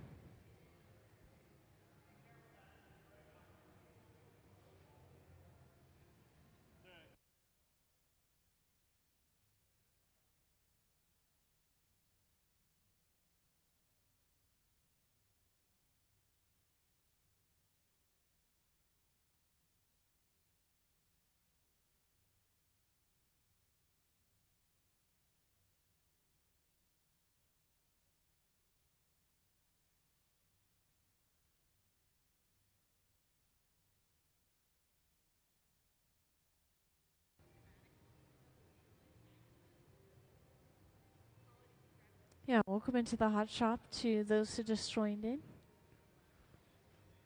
We have our visiting artist, Wendy Red Star, up in the front here with Ben in the white shoes. And so she's the one who's designed and is bringing forth all these pieces of glass here. These ones on the front table were made at Pilchuck, a glass school about 2 hours north of us. She had a residency there first and then came down here to the Museum of Glass to continue this line of work. So, of course, these are oversized beads. Your eyes do not deceive you. This is a giant abalone shell. And then this one's just a little one, for example, in comparison. It actually does have a shiny underside as well. I don't have permission to flip it over yet, but believe me, it's beautiful. And we're getting started on the next bead already. Up on the screen, we have a view of the left bench where we have just melted some colored glass and dropped it onto the end of a bubble. So this is how we get an overall color across the surface of the piece. So these black beads, they have a black color across the surface. A blue bead, they have a blue color across the surface. Same idea behind each. We just want that smooth, even layer of color. And I know you guys weren't here for the very beginning, so I'll point out this is how the color starts. We just preheat it, pick it up on the end of a pipe, and then fully melt it down.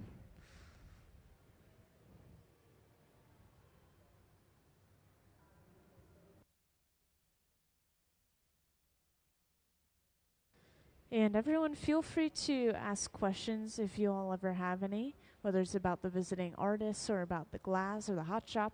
Just raise your hand so that I see that you have a question, and then I'll come over.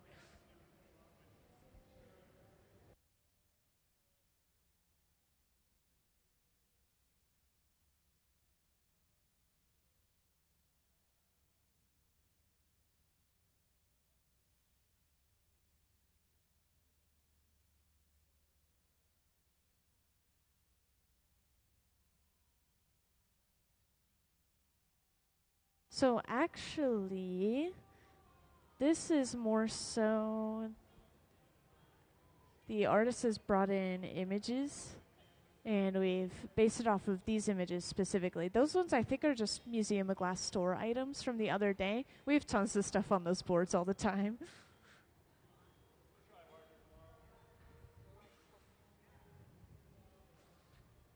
But yeah, these are based off of kind of historical Venetian beads, Venetian techniques within the beads. They are a study of early trade beads used by explorers in exchange with native people.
So I actually do know about the inspiration of this building.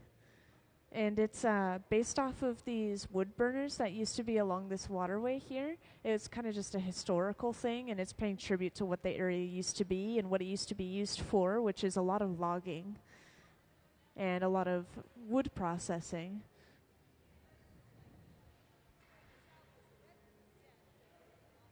Yeah.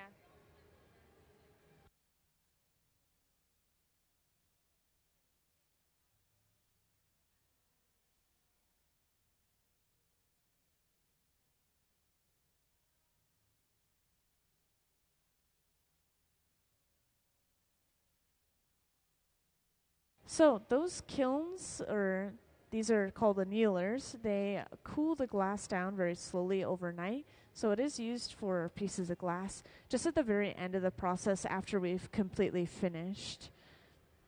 Yeah, exactly. If we cool it too quickly, then it goes through thermal shock and it breaks. And that can actually happen the other way around too if we heat the glass up too quickly. And I always love to point that one out because there are videos that trend online of people like pouring boiling water on their windshields in the winter to thaw the ice, and then it cracks. And so I'm always like, that's a really good example of thermal shock.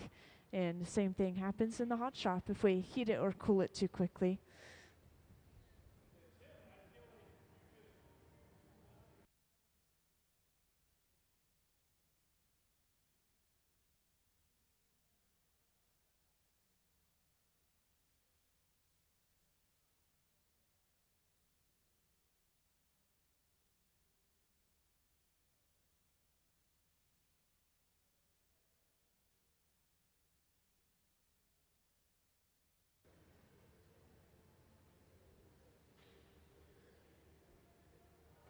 So we're actually working with a couple of pieces of glass at the same time at this point. Over on the left bench, our goal is to make a cup out of this green glass that we've been blowing out. And then at the center bench, Ben is working with just clear glass so far. This will also be blown out, but it'll be stuffed inside of that cup over on the left bench. And this creates a layer of color closer or right on the surface of the piece, without it all being made from that color throughout.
Yeah, so just a little reminder, once again, this cup over on the left bench is going to stay about this size, about this shape, and the bubble at the center bench is going to eventually be brought over and then stuffed inside of that cup to pick it up. So eventually these two pieces will come together. They are for the same piece. Every once in a while we will be doing prep work on one bench and then work at the other one or two benches.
So Ben's gathering another layer of clear. And watch as he does this. I really think that this is a satisfying move. But he will usually drip off some of that excess glass into a bucket. And you can see how viscous that glass is. You can see how fluid it is. It moves a lot like honey. All of the glass that goes into that bucket will eventually be crushed up and thrown into the furnace to be reused completely again. So we use up all of the clear scrap.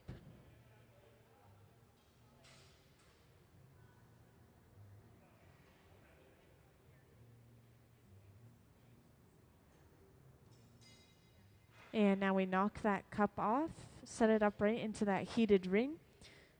Once again, just making sure the hot glass doesn't touch cold metal.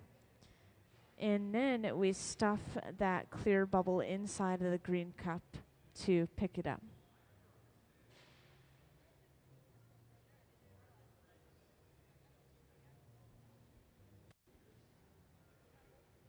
So now those two pieces of glass have been combined and we have that green layer of color near the surface of our piece. And we can start blowing this out into our bead. And once again, this bead is also going to have some patterning on the surface, much like the way they got the ribboning on these beads right here.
Yeah, this torch that we're using it to heat up the thicker, colder area of the glass.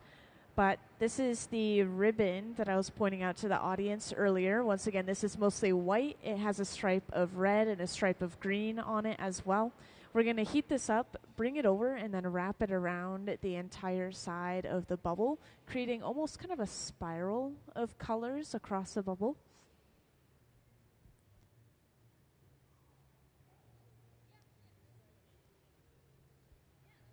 And we have to have the correct shape to be able to wrap that glass around properly. And this is, once again, a little bit of a longer tapered shape as well, kind of like we saw earlier.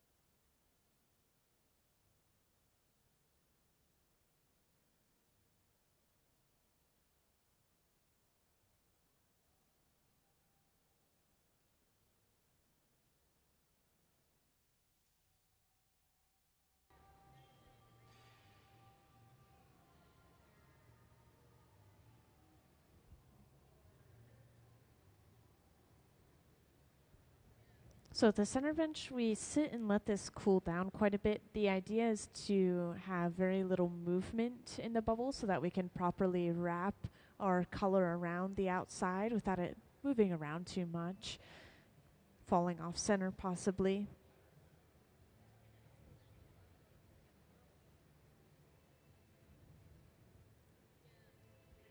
Yeah, you guys joined in at a good time. We're seeing them kind of work with a ribbon of color, almost like these guys right here, except we just have striping of white, red, and green. That's being prepared over on the left bench, and it'll be brought over and wrapped around the bubble at the center bench. So you came in just as we were about to get started on that.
So this one was really satisfying.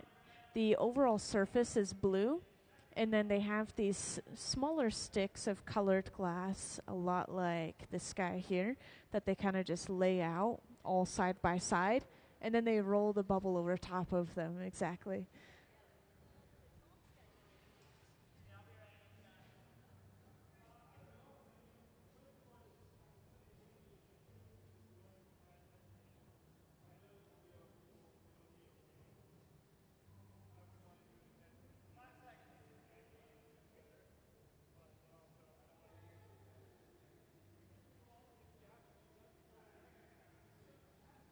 So it's sounding like we've heated up our color enough to bring it over. And yeah, this is super hot. This moves quite a bit like taffy or putty. Now we wrap this around the entire side of the bubble. And because this was heated evenly, this should be stretching evenly and keeping the same thickness of striping across the piece. So just like that, we have gotten all of our colors and patterning for our bead.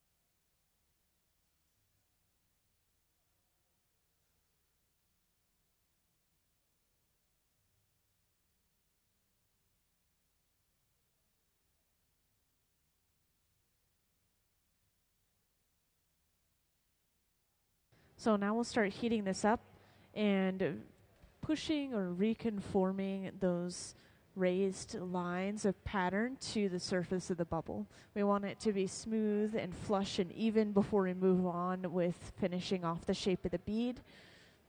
So we'll roll it on the marver to push those lines down. Yeah, the marver is this large metal table. It's a really thick slab of solid stainless steel. So it is going to pull a lot of heat out of the glass as well. Sometimes we use that property purposefully, and we'll cool down certain sections of the piece and prevent it from blowing out too much in that direction that we cooled.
Yeah, so this is hot enough that we're just using gravity to shape it a little bit.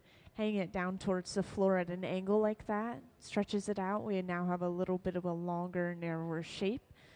And we're still inflating this just very little. It's not like the walls are completely blown out like other pieces of glass you'll see in the gallery. They're still pretty thick.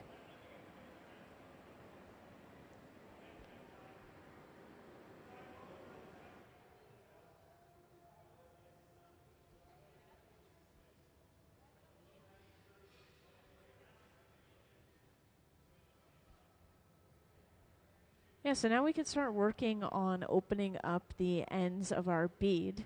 And this is a little tricky. It's hard to have a piece that's open-ended on both sides. So they have to essentially break the ends of this piece off, both of these ends. And you'll see with all of these finished pieces, there's a little bit of clear glass connected still, whether it's a small connection like these ones or a much larger connection like these kind of donut-shaped ones. They have these huge pieces of clear. And all of this is just ground and cut and polished away eventually through the cold working process, which is essentially like a wood shop with lots of diamond grit and a lot of water.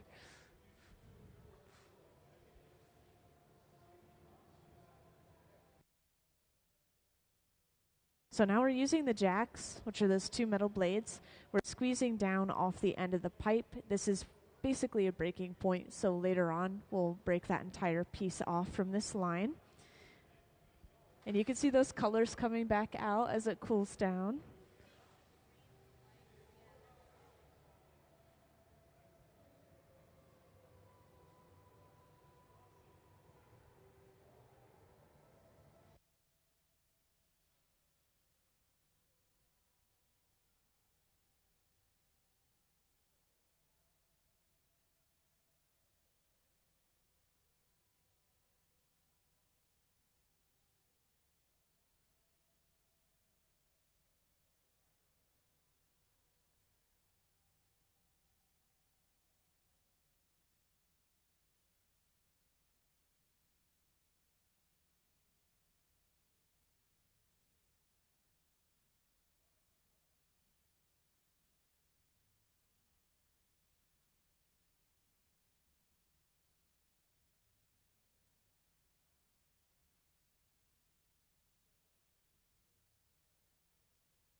And to start opening the other end of our bubble, we first have stretched this out. And eventually this will be sectioned off using the jacks as well. And what I mean by sectioned off, we're going to create basically this small section of the bubble on the end. Air can still pass through from that bigger bubble into the smaller section. And if we keep that as such, if we keep it open, then when we break that smaller section off, it reveals a small opening into the remaining larger section. And by breaking this end piece off, we're actually going to be getting rid of some excess green glass. We want that spiral to go all the way to either end of the bead.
And after letting that glass cool down a little bit, they're able to knock that excess piece of glass off, once again revealing a small opening into the remaining section of the glass.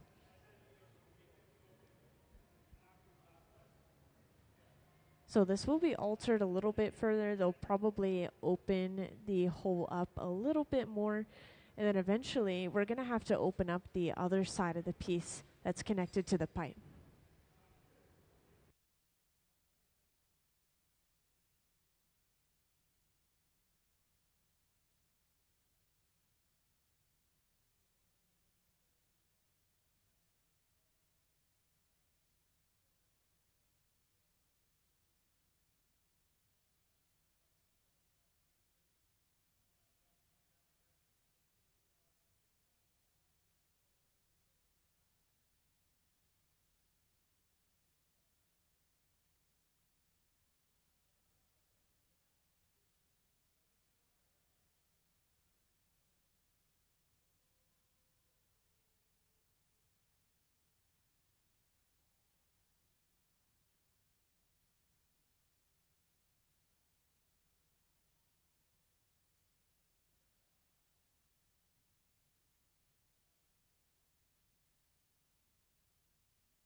I hope you guys have already checked out the rest of the museum because we close in about like 4 minutes, just to let you know.